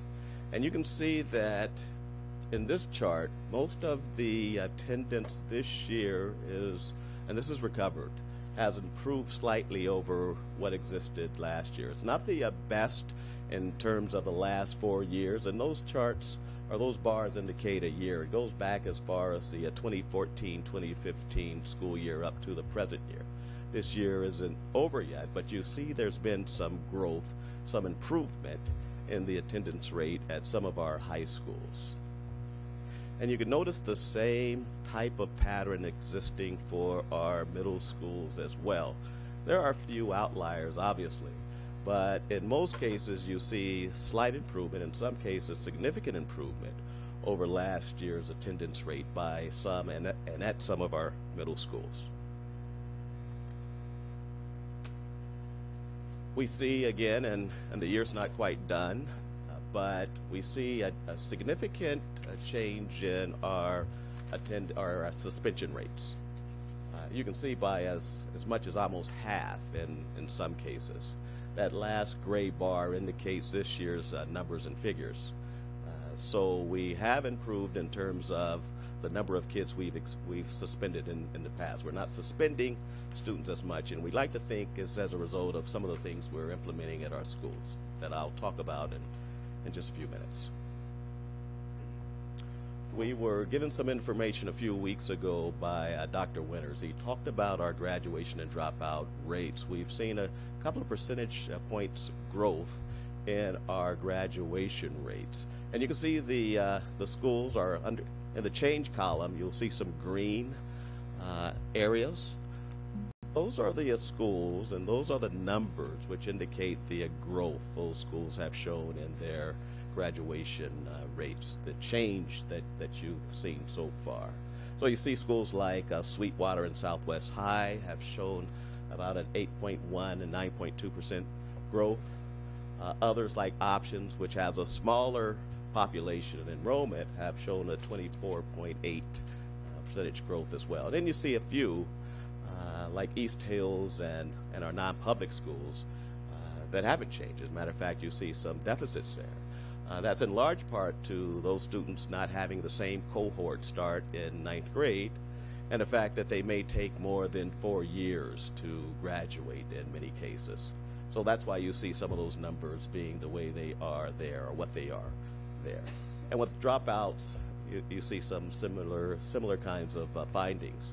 You see improvements, but you also see some areas that we'll need to focus on, like at Options, for instance. You can also see some changes took place at Alta Vista is another special school where we really can't make any determinations, clear and concrete determinations, because of the cohort, again, that they serve. But you can look at that data, and I provided more information in here than you probably need, but hopefully you can use it as a reference down the road as you look and see what kind of progress we've made in some of these different areas. The one thing we do know about students is that if they're not hopeful, if they're not resilient, in many cases they're not going to stay in school. So we were able to get some information from our Gallup poll. The data I'm using today comes from Gallup, our California Healthy Kids survey, as well as the Hanover survey. And you can see the Hope Index presented here. What's striking to me about this is that we have 44% of our students indicate they are hopeful. And some of the items would be, I know I will graduate from high school, I can think of many ways to get good grades, I can find my way around problems, I have a mentor that encourages my development. But what's striking is also the number of kids who feel stuck. You see 36% of the students who were surveyed feel stuck. There's a small number that feel discouraged. So we need to do some digging into that and figure out why those youngsters feel stuck. Now, of course, it's based on a few questions in a survey, but it's still worthy of some exploration, so we can find out a little bit more about that. But as a whole, we can see that many of our kids are hopeful about their futures. They also indicate that they don't have mentors, or they weren't provided mentors that they could talk with, relate to, who could help them figure out their life's course. So a couple of things that we can take away from this. As I mentioned just a few minutes ago, Dr. Janney talked about the social-emotional data. This information comes from a couple of sources, Hanover being one. And it indicates how kids feel about each other and about themselves. And I have to apologize that I forgot to add the end of the sentence on a couple of those items, so I'll just tell you what they are. The first one, the school encourages students to feel responsible for how they act. The second one is fine. The third one, the school encourages students to understand how others think and feel. And then the last one is behavior. Students are taught that they can control their own behavior. So you see mostly positive responses here. They gave pretty high importance to getting along with each other, feeling responsible for the work they do, and controlling their own actions. Again, another striking feature of this particular survey is when you look in the center, you'll see there are a number of kids who neither disagree nor agree. So there's some indifference that we, again, need to look at, need to investigate and figure out why there's so many who are undecided by a few of these terms. But overall, still, the majority of the students indicate strong agreement that they control their own behavior and they understand some of these elements that are presented here. The social emotional piece continues, being able to work with students to solve conflicts, and also encouraging students to care about, or the school encouraging students to care about how they feel. Again, those responses are largely positive, but we still have a high number of kids who are responding kind of in the center with neither disagreement or agreement, and worth following up on without a doubt. So I'm going to move on quickly to something we've talked a lot about over the past 2 years, 2.5 years that I've been here. We've talked a lot about equity and culture and climate and what it means to build a positive climate for our schools and for our classrooms. And the best way to sum that up, and I'm doing that in just one slide because this slide contains not only the definition, but some of the variables that we think are important. We're looking at leadership, we're looking at teaching, our pedagogy, we're also looking at the involvement of our community, as well as how we make this system, the system we work in, the system that serves 40,000 students, more equitable, and how we make a system that serves a number of staff more coherent and equitable. So this framework was designed to kind of address all those things in one slide, and it was kind of developed to go with the instructional framework that's being worked on that we'll have probably within the near future. So we want to marry these two and make sure the equity framework and the instructional framework are closely aligned. So what about a climate? And you see the climate, and I've said this in previous meetings as well as to principals and others that I talk to. It consists of 4 things: relationships, school environments, teaching and learning, and safety. So safety being a big piece of it all. So the first part we looked at were relationships. Again, surveyed, number of students surveyed throughout the district, 7th, 9th, and 11th graders. And most of them really feel good about working with each other, they respect each other, and they feel they all get along with each other, as you can see from their strongly agree responses. Either agree or strongly agree. Again, we have a significant number right there in that center who we need to continue focusing on and working on and make sure they know more about developing those positive climates and developing those relationships, those important peer relationships with their classmates. This next slide is about the school environment, and it's talking about the cleanliness of school. And I think we all know that cleanliness is a relative term. What's clean to me isn't clean to someone else. So we see a lot of variance here, but the one thing, again, that stands out, at least for me, the levels of disagreement and agreement are fairly similar for all the grades. And you still see folks feel they have agreement that the grounds are clean, but there are also a significant number who may question that. So with the disciplinary environment, the same thing holds true. The one thing, though, that I think it's important to kind of look at when you think about or look at the disciplinary agreement or disciplinary environment is that there seems to be general agreement that school rules and expectations were clear. If you can look at the bottom scores where it shows agreement or strong agreement. And it seems that students also understand the consequences of their action, the potential consequences of their actions.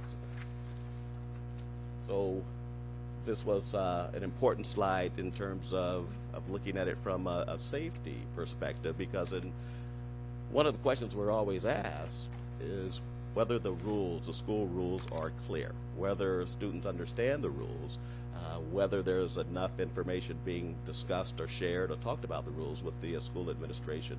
And based on the information here, it appears as though close to 70% of our kids seem to think, and slightly over in one case, seem to think the rules are clear and that there are fair consequences to those. With teaching and learning, this is also another piece of the school climate dimension that needs to be considered. They talked about students at the school are motivated. As a matter of fact, if you look at and compare the top one with the bottom three, adults at the school encourage me to work hard. My teachers work hard to help me with schoolwork. Teachers show how classroom lessons are helpful. The bottom three are pretty high. They're reasonably high. They're in the 60s and close to the 70s in some cases. The top one, you can see when you look at agreement and strong agreement, is a little less than 60% of the students polled. You can see in many cases our students don't feel that everyone is motivated at the school. All their classmates are motivated to the extent they should be.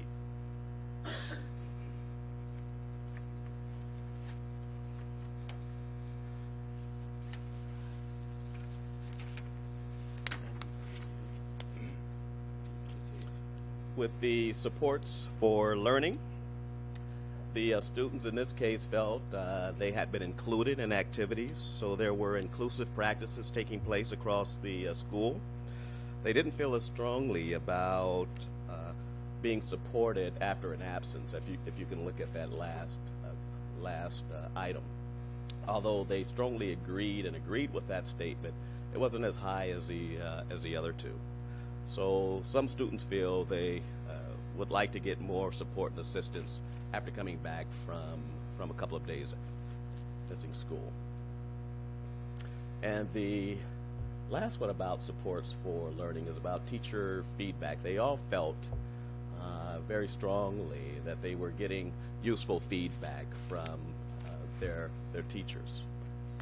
And that kind of inconclusive about whether or not the classroom was so crowded it was hard to learn. But most didn't agree with that statement, as you can see. So the safety data, which again is critical, especially as we consider events that have transpired over the last few weeks. The kids who were polled, 7th, 9th, and 11th graders, for the most part, felt very safe at school. You can see the bottom two, unsafe and very unsafe, don't have real high numbers associated with them. So our kids do feel safe, and I think statistically we know that our schools are safe places for most kids. And it's certainly evidenced by some of their comments on this particular survey. When we ask students, have you been harassed over the past 12 months? And the harassment that we were asking about, of course, wasn't kids playing around, joking around, or kidding with each other. We're talking about some harassment that took place as a result of their race or ethnicity, of their gender or religion, because they're gay, lesbian, or someone thought they were, physical or mental disability, or any other reason. You can see any other reason was probably the highest in all of those. But most kids, over 80 and 90% in some cases, didn't feel they had been harassed at school because of one of these items. Now the other reason, we didn't give them room to write, so we're not sure what those other concerns or reasons are that kids are being picked on or harassed.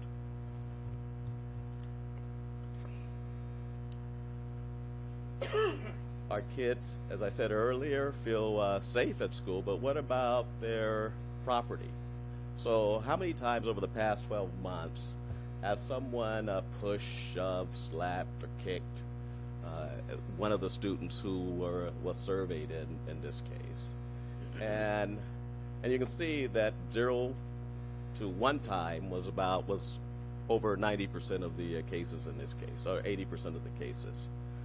Being afraid of being beat up, 91% of the kids didn't feel they were. 1% or one kid, 11% I should say, indicated they had been confronted or they were afraid of being beat up at least once. And you can see with the others how kids kind of responded. Been threatened with harm or injury, been threatened threatened or injured with a weapon. I didn't finish that one either. Been offered, sold, or given an illegal drugs. So based on the information here, our kids feel safe. They're not being threatened. They're not being harassed. But still, if one kid is being harassed or threatened, that's too many. And we can see that some kids still feel that they're being tormented by a few people at their school. And we have to give them avenues to report that, and we have to be prepared to intervene when that takes place. And we went on to talk a little bit more about property damage and weapons. Has your property been stolen or deliberately damaged? Most said it hasn't. And damaged school property on purpose, the overwhelming majority said no, that hasn't happened as well.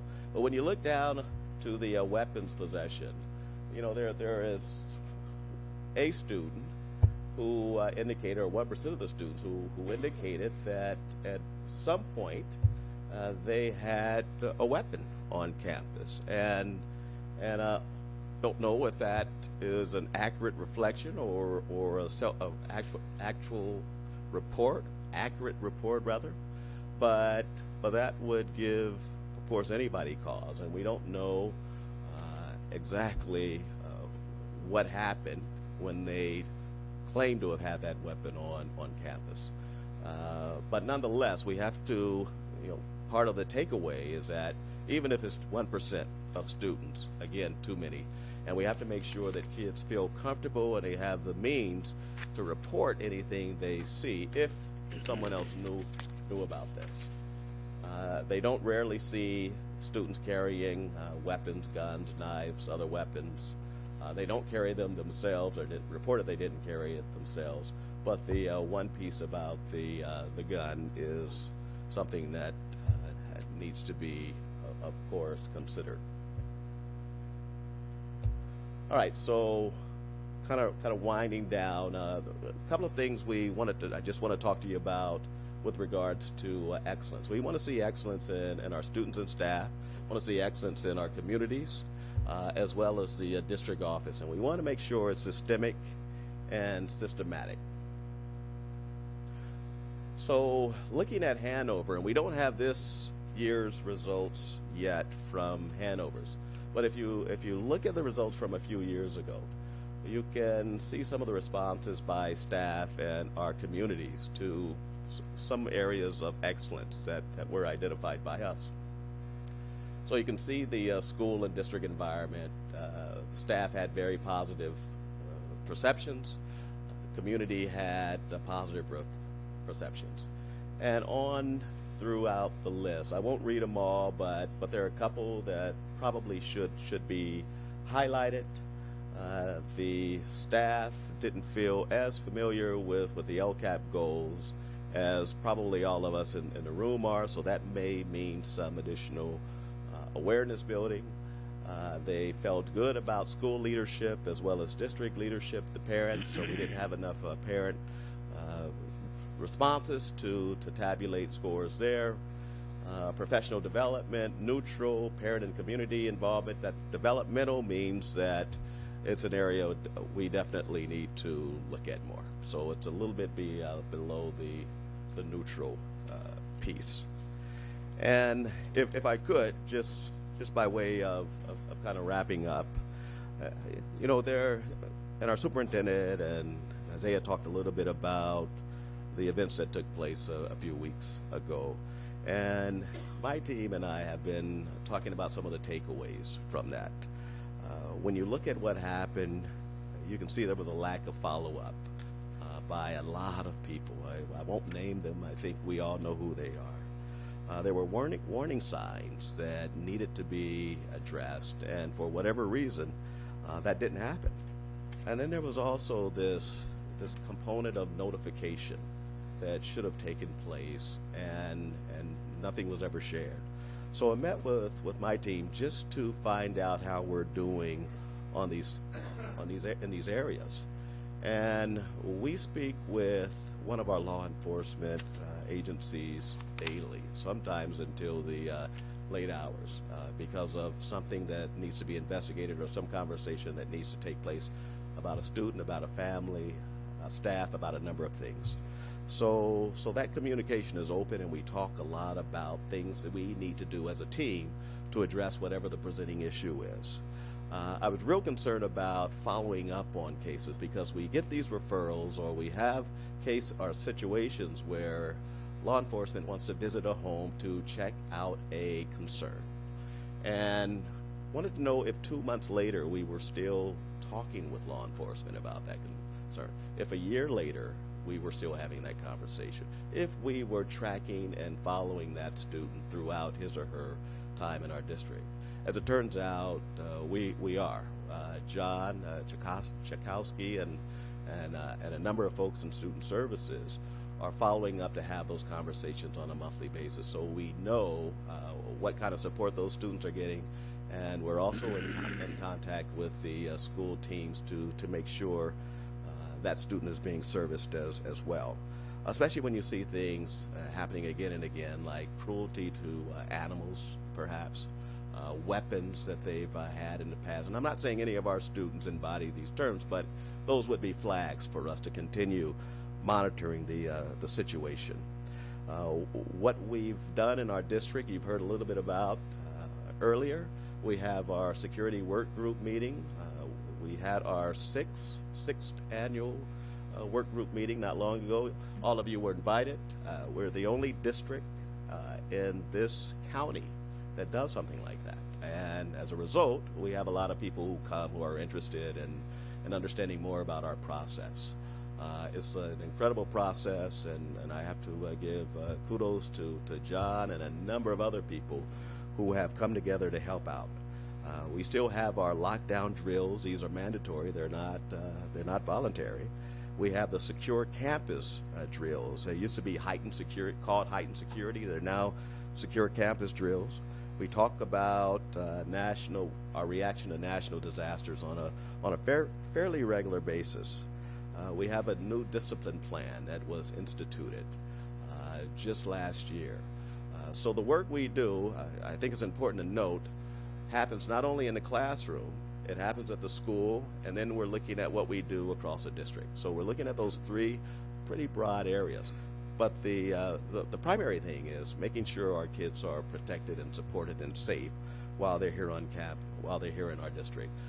One of the things we did, and we felt strongly about it, is we put together a mental health team. And you've met some of the people. If you haven't, then that's good. They're working behind the scenes. They're doing the work they need to do, and they're really making a difference for the schools and the students that we serve. So the mental health team is growing, but also very powerful in the work they've done with the students and staff across our district. Our crisis team in this district is unparalleled. I've never worked with a better group of support staff than I have with folks on that crisis team. They are absolutely critical in terms of what we do to support our students. They were at Sweetwater today, and they've been in other places where issues both large and small have occurred. The one thing we're working on now is our response if there is a crisis or a situation at an athletic event or an extracurricular event. So we finalized a plan that we hope to bring forward real soon to share with you. So we want to make sure kids are safe from the classroom to the football field, the basketball court, soccer, you name it. We want our kids to be protected, and we want to know that folks have some awareness of what to do when these things happen. Planning and preparation are critical. And one of the quotes I read, and it pained me dearly when I read it, is one of the teachers in Florida said, we've had the training, we couldn't do anything about it, which is a horrific kind of state of events for her perception, state of events for things. We want to make sure we have the training and we know what to do. Excuse me.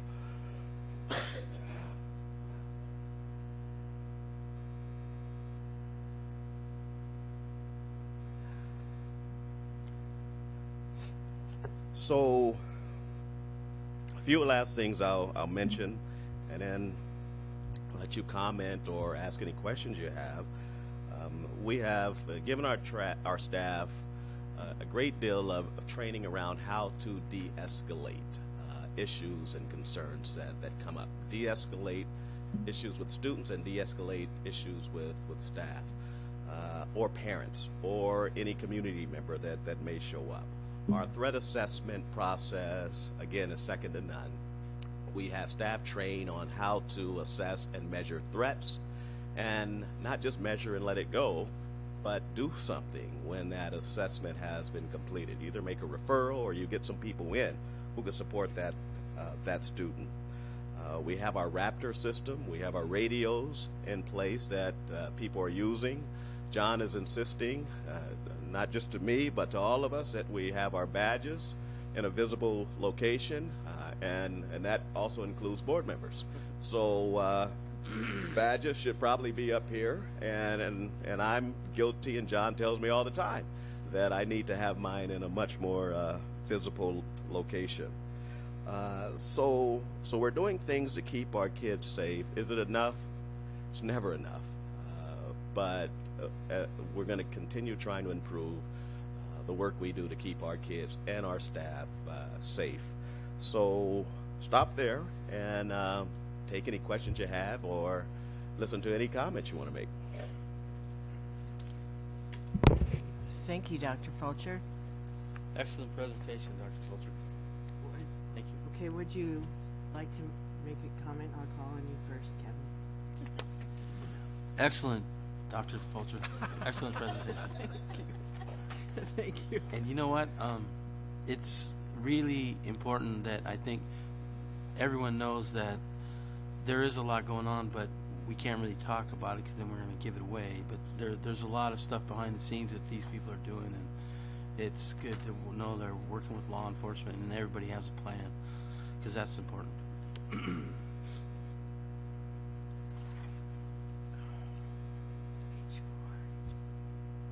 Anyone else? Frank? Mr. Tarantino, go ahead.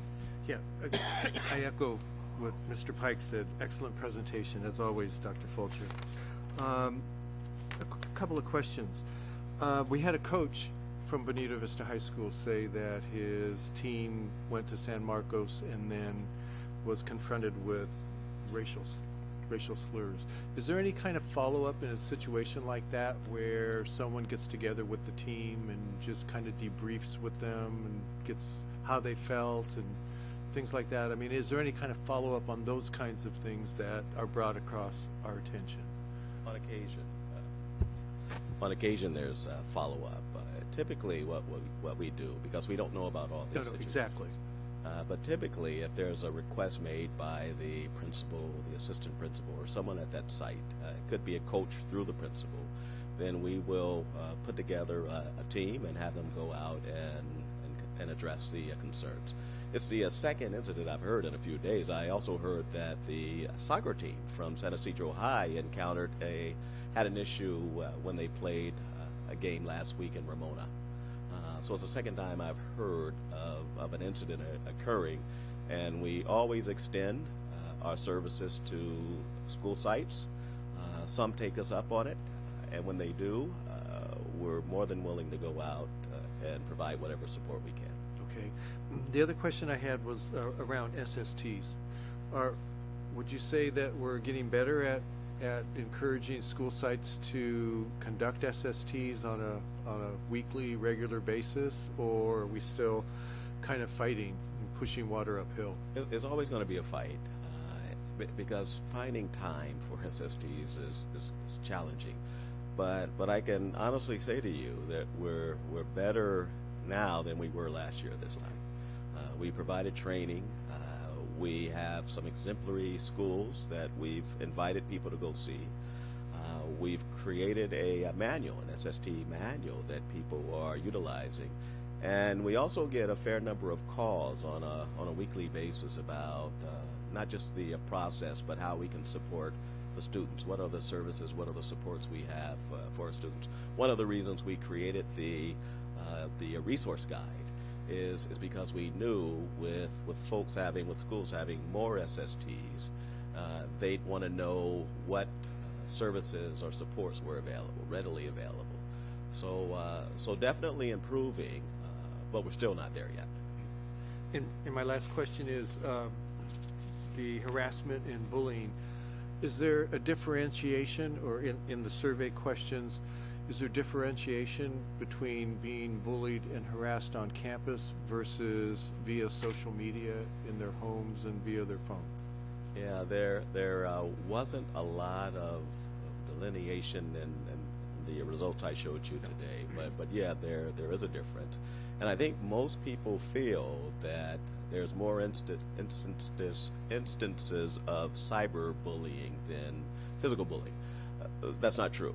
So no, there's still more bullying, physical bullying occurring based on all the research, based on all the reports, than there is cyberbullying. Cyberbullying is growing, and it's still an issue, but kids still feel they're being bullied more in a direct manner as opposed to a cyber manner. Thank you for that insight, because I was under the impression that it's easier to bully someone on social media than it would be face-to-face, but it's easier, but yes, it's happening still more on campus, face-to-face context. Okay, thank you. Anyone else? No? I'll ask a couple questions. Okay. Okay. Thank you for indulging me. How did you track how many students responded to the survey? Well, those results are easy to get because whoever the firm is who's responsible for completing or administering a survey has a number, the N. The N is a number of kids who were participants. And I think on some of those slides it does have the number of kids who were surveyed and even a breakdown by grade on a few of the slides. Not on every one of them, but it does on a few. I think for Hanover, not Hanover, but for Gallup, for instance, I think there were around 17 or 18,000 participants. And then with California Healthy Kids, I think there were fewer, but still around that number. So we still had around 17, 18,000 students participating. Okay. So do you think if they didn't respond with their, I mean, they were given the survey, if they didn't respond or fill it out, would that still be recorded? Well, as neutral or something? It wouldn't. They'd have to respond. They'd have to respond for it to be in. Okay. What, right, I got that. So, what about the dropout rate? What are we doing for schools who have had no significant change, or in fact it's increased over the last couple of years? Yeah, you know, I just presented to Cabinet, I think it was last week or the week before, our dropout plan.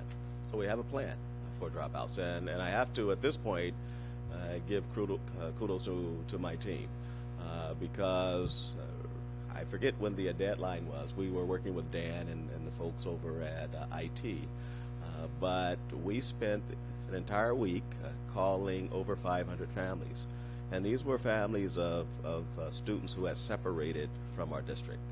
We made contact with many of them and were able to get those who had left school, we were able to get many of them back into a program. We were also able to find out the whereabouts of a number of students who had moved to maybe a different state, who were in a different program here in the city. So that was a big piece of raising that graduation and lowering that dropout rate. But what we're doing specifically, so again, if my team is listening, I want to thank them publicly for what they did. It was amazing, and I'm sure they can recognize my bald head from that camera angle. So, but about dropout specifically, what we're going to be doing, and again, thanks to Dr. Winters and his team, we will get monthly a report that shows all the students who have separated from our school district, our schools. And we will be reaching out to those families or talking to the schools about reaching out to those families. I think I said 3 or 4 times a year, we're going to go on a neighborhood campaign and go to those homes and knock on those doors and see if we can talk with those families, those students in some cases, and get them back into one of our programs. We have Palomar, we have adult ed, we have alternative ed. We have a number of services that we can hopefully connect the student with and get them to finish school. They may not finish in the 4 years, but if they finished in 6 years or 7, or if they get their GED, that's phenomenal for them. But we do have a plan in place to support the dropout numbers in our district. Thank you. So in this report that we see on the graduation rate, dropout rate slide, are you saying that since those numbers were reported, you've had a decrease because you've contacted and found these kids in your Bay Area? Or is this is the final number for those fiscal years? Yeah, it's, and I'll kind of defer to Dan, but I'm pretty sure those are the final numbers. So we kind of like cleaned up what we're doing and how we're tracking those kids, because I mean we've had to report that through what used to be the CONAP and now is whatever it's called, CalPads for years, right? We've had to do that for a number of years. So I know that that's why each student has a unique ID with the state. Is that across the country? Because I thought it was the feds that were requiring that report for dropout rates and things. So the answer to your question is, I think it was a combination of things that improved the dropout rate and the graduation rate. I do know, though, that we don't know which of those things was most effective. With a plan in place that's easily tracked and easily quantified, we can probably have a better idea on what works or what did work as we go forward with our graduation, our dropout plans. So we'll continue to do some of those things I mentioned to you earlier, as well as working with our schools to insist that those students be contacted, that we reach out and try to get them back enrolled in the program. So where we have like significant numbers higher than other, like certain areas have a few and other areas have a huge amount, really. When you talk about, are we going to do something for those schools and to support them a little bit stronger than just everybody? So, my hope is yes. Proud to be a part of this department and effort, and we're called Equity for a reason. We know there's some schools that have had a rate that hovered around 22-23%, and there are some schools that have a rate that's closer to 5 and 6.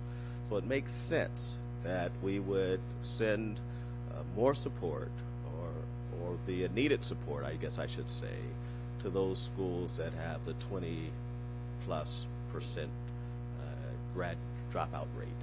And the same would hold true for anything else that we needed to look at from a more equity-based perspective. So, is it possible to get a follow-up report on that, what your plan and how you're going to implement it in specifics to the board? I think we should be able to see that so that we can monitor how it progresses. And if some of those students are identified as really haven't gone to another school, if you could show us that number and compare how it compares to what you have reported in the past. For the students we contacted just last month, there is a spreadsheet that we have, and it's probably, 30, 40 pages long, but the disposition of all the cases is on that form. Who called, who established contact, whether that student is in school, whether we got them back in school. So we have a database that we're keeping, and I'll be more than happy to put in a Friday note. Yeah, I can come in and look at it. Yeah, I won't send the 40 pages to you, but I'll send you. But I will put together in one of the superintendent's updates the dropout plan for all of you to review. Are you seeing trends in why they're dropping out in those certain areas and those certain schools where there's higher numbers? Well, we haven't had a chance to talk with a lot of them. And many times it's about how they feel at that school, the kind of relationships they have or don't have. But sometimes it's because students need to take care of a family member, or maybe it's a child they have and need to spend time. So we have to offer options. We need to rethink what we're doing in alternative ed. We need to make sure adult ed is available to support those students as well. And we've seen, of course, almost a 200% growth at Palomar as a result of how we're refocusing, repurposing some of our efforts and supports. So yeah, I think we can do more. I think we can do better, and I think we're close to being at a point where we are offering services that are again unparalleled around these parts. Thank you, and I just want to say thank you for. I'm very glad that the district decided to bring on more psychologists, school psychologists, and the mental health teams that you're heading up. I think that's only what we've seen in the last year happening at schools, and even in our own district is definitely shows that there's a high need for that. So I thank them and thank you for that leadership. Thank you. All right, thank you. Okay, one more question from Mr. Tarantino. Sorry, Dr. Fulcher, but President Hall's line of questioning raised a question for me. At what point do schools remove students from the rolls? And when they do, it used to be where you had to assign a code as to whether or not they moved out of state or whatever. Is that two questions? At what point does a school say, okay, the student is considered no longer in attendance and we're going to drop them from the rolls? And then when they do drop them, is there a code assigned as to where they go? Typically there is a code, and it varies as to when those students are dropped. We don't want them to be dropped, of course, until we know where those students are going and which program they're enrolling in, et cetera, especially if they're staying in, if they're internal. There are times when parents could come and sign the student out, of course, and they indicate the whereabouts of that young man or woman. So it varies. What we've tried to do is introduce consistency and uniformity across the district, especially as it relates to students being dropped, to transfers, to a number of things. So I don't think there's a clear answer. I think it varies depending on the presenting issues. So I guess my ultimate point was, how long do they stay on a teacher's role before they're expunged from that teacher's role? I don't know the answer to that. I would imagine if you're talking about a student who just stopped showing up and just stopped coming to school, that there are, I'm going to look around and see if somebody can help me. I don't know if it's a month. I don't know how long it is. I'll have to get back to you on it. Okay. Dr. Janney? So I think what happens is that when, let's say the parent comes in and says, we're going to move to this other place, even if it's within the district, kids typically take around, or they get sent around a checkout sheet. Remember those? Yes. And so there we know. But the kids that you're mentioning, I think, are the ones that just stop showing up. Right. We keep them on the books until we find out where they are. Okay. That's my recollection. Does anybody else know differently? Okay. Thank you.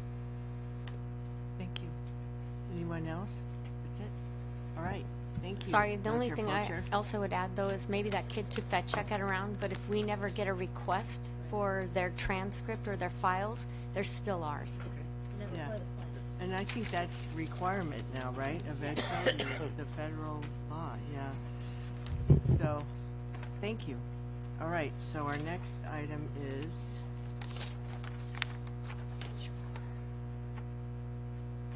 L2, right? What?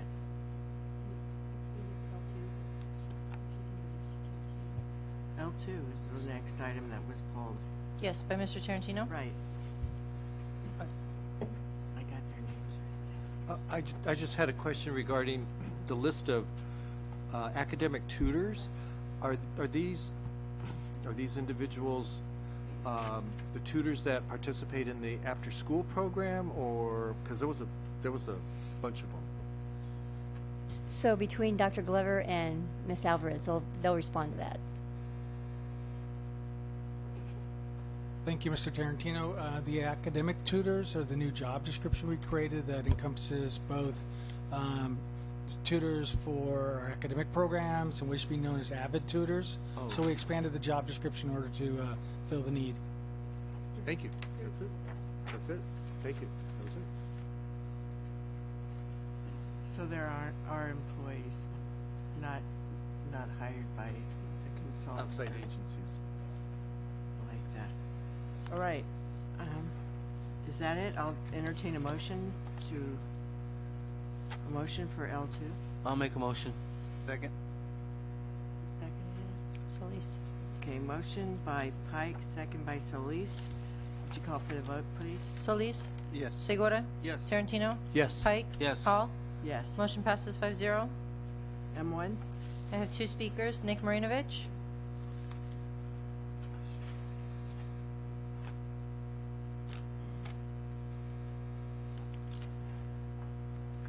Good evening. Again, just a quick update. Excuse me, Ms. Carbuccia and myself had a excellent conversation outside at the break board meeting, and we're going to be meeting later this week to discuss the issues we talked about today, and we can move forward, hopefully positively. And I said my piece, and now we go forward. A couple of things on M1, and I don't know quite where to comment, but on these projects as we move forward, and I know it's sort of been a mantra, but the concern that the CBOC has had is, do we have the resources, external, internal, to pull off a major new expansion in the bond program and structure? We may want to look at delivery methods to be more efficient. And this is, and I'm just giving you my personal advice, being at board meetings now forever and listening to the public. What will go a long way in selling this program in the future is the concept of, you as a board looking at the concept of parity and equity amongst the schools, so we don't have situations where we have such a strong disparity amongst the schools, whether it be Bonita Vista High, and then you go to the wonderful facilities, whether it be Montgomery or Sweetwater. It creates animosity and so on, and it's just not a good thing. Secondly, in terms of these projects that are in M1, I spend a lot of time on the chair report each month, and I'm not here to toot my own horn other than to say that other districts spend one hell of a lot of money to see reports like that from consultants, and you get the unvarnished truth. So finally, I wanted to relay a comment I had from a community member talking about projects in M1. Steve Gurley, he was here last meeting, and I was on the phone for him for about an hour and a half, and he's a wealth of information, and we talked about this issue of parity and equity and the disparity amongst the schools. And I think you as a board would be well served to listen to, I guess I'm one of those old people now, but listen to people that have been around. Well, Tarantino, my daughter thought you were Quentin Tarantino's grandfather, so when I saw you, so I don't want any stickers over there. Anyway, he was very complimentary of you listening to him, and I thought you should know that. Thank you. Thank you. Kathleen Shears.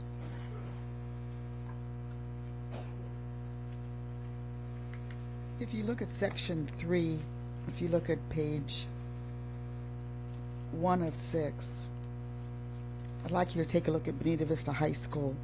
Those two projects are brand new. Take a look at Castle Park High School. those two projects are brand new. You don't even see Granger on this list. You go to page 4 of 6, you see Bonita Vista High School again. Look at the amount of money that's been spent. Castle Park High School, Castle Park Middle. Then you go down to Granger. $268,129, $99,309. It didn't go to the school. It went to the clinic. You're going to continue to hear from me about Granger because it is a school nobody talks about. And I believe that, you know, I asked the question of Maddie because I'm not real familiar with National City. I just know Sweetwater High School from when I went to school, but I said, is there a 805 going through National City somewhere where you got the kids on one side of the thing getting everything and kids on the other side getting nothing? And Maddie said no. And I just think this is a crime. And while the Bonita Vista parents are here, and we've got Mr. Segura who speaks up for Castle Park, you know, these parents at Granger are calling me. The teachers are calling me. I have contacts, and I told them, look, I'm going to beat this drum until I'm heard. But this is terrible. These students are as important as the Montgomery High School students. And I know that all this happened before you all. I understand that. But, and I've said this before, you can call my husband and tell you, I continue to talk until something is done. And Granger is important. I mean, Granger's important, and maybe we need to have a board meeting there. Thank you very much. Thank you. No further speakers. Are there any, let's see. Use all my time. When Montgomery girls played basketball, we went to Orange County because we were in the playoffs. This is a true story. We walked into the gym. Not only the students, but the parents were wearing those big sombreros. Orange County. Yeah, it was a real eye-opener. Okay. Mr. Tarantino, you I withdraw my pull because all of my questions were answered in the presentations. All right, thank you. Are there any further questions or comments from the board? No? Then I'll entertain a motion to approve M1. I'll make a motion. Second. Motion by Pike, second by Solis. Call for the vote, please. Solis? Yes. Segura? Yes. Tarantino? Yes. Pike? Yes. Hall? Yes. Motion passes 5-0. M2 pulled by Tarantino. Wait. Is there any public comments on this item? Okay. Thank you. Sorry. I had a question about the charging stations. I know that we have already completed the one at Chula Vista High School, and I've been told that if you want to use the charging station, you have to pay. Is that correct? Yes. Okay. Trustee Tarantino. Dr. Aguirre. Thank you, Go President ahead. Hall. Thank you. So the short answer is yes. When SDG&E built these, they basically presented the district with two options, and really those models are set more for a retail-like environment, like malls, where there's a revenue generation that comes. We don't have that ability. So given that we're a public education system, we went with the option where they tie it back to the SDG&E account. Other than that, we would have to find resources probably from our general fund to cover it. So again, given that we don't generate, revenues or profit, we're a school district. We opted for the method where they charge back based on your SDG&E account. Okay, so it's billed to their home SDG&E account? To their account, right? Okay. Thank you. Thank you. Are there further questions or comments from the board? If not, I'll entertain a motion to approve M2. I'll make a motion. Do I have a second? Second. Motion by Pike, second by Solis. Would you call for the vote, please? Solis? Yes. Segura? Yes. Tarantino? Yes. Pike? Yes. Hall? Yes. Motion passes 5-0. All right, that's, now let's see, that's totally it. So now we're ready for board communication. Let's start with Mr. Pike. Start this way and go that way. How's that? Okay. First thing is I wanted to thank the teachers and the principal at Sweetwater High and the elementary school kids and their teachers and principals that all came for the night where Artie Lopez and his group were giving us demonstrations on how the Sweetwater High kids were teaching the elementary kids how to use computers and stuff. Very entertaining, and it's a great program, and you can just see in the future that those kids are who will be going to Granger will do well. Excuse me. And the second thing is I want to commend the staff at Palomar High School for setting up their first 2-on-2 basketball tournament that they're going to have on our new courts. Thank you very much, Dr. Geary and your staff. So they're very excited about it, and Mrs. Cheers has guaranteed us another basketball, so I think we're going to be okay on there. And the last thing is I want to let the parents and the people of Bonita Vista High School know that we heard them, and we're on it. Dr. Geary was actually on it last Friday afternoon in the office with Dr. Janney and the maintenance people, so I appreciate that, and we'll take care of that. That's all. Thank you. Mr. Tarantino? Thank you, President Hall. Well, I'd like to begin by saying how many people does it take to get me from point A to point B?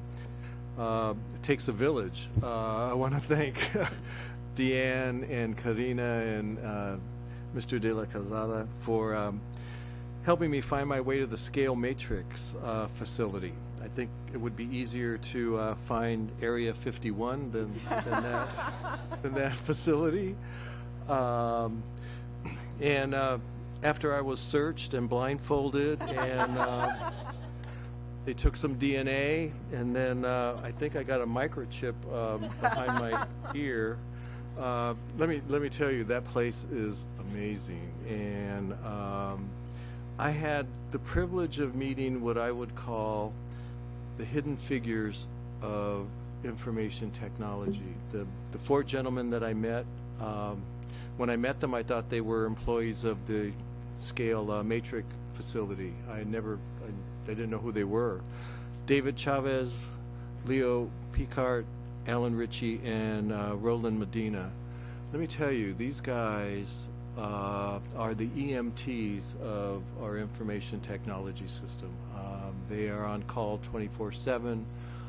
They know their stuff. Some of the things that I saw were amazing. I don't know exactly what they were, but they were, I mean, the housing of where we have our nerve center is, I can tell you that it's very secure. It is state-of-the-art. And Mr. De La Calzada, I have to commend you for your vision and your proactivity in terms of finding this place for us. It's amazing, and if anybody has an opportunity to go, if you're going to give another tour, it's well worth the time to do that. So thank you very much and I'm sorry it took me so long to get there. I'd like to thank Dr. Lawler and the coaches and the students who participated in the Academic Decathlon Awards ceremony at Eastlake High School. Congratulations to Olympian High School, who walked away with a lot of the honors in terms of team and individuals. If we have an opportunity, if we're going to bring the teams before the board, I would like both President Hall and Dr. Janney to consider allowing some time for the two winning speeches to be presented to us by Kentario Mika, I'm going to massacre his name, Miyakawa and Seth Villanueva. Those speeches were amazing, and for young high school students to have that kind of poise and confidence. They spoke without notes for, I want to say, 5 minutes. It was totally amazing. So if we're going to bring them, maybe if we could set aside some time so that we can hear them speak. And then Also, I'd like to thank Eric Spann and Dr. Aguirre and Dr. Cook from Eastlake Middle School for the rollout of the barbecue stations. And it was also the introduction of the Triton mascot for Eastlake Middle. And it was a great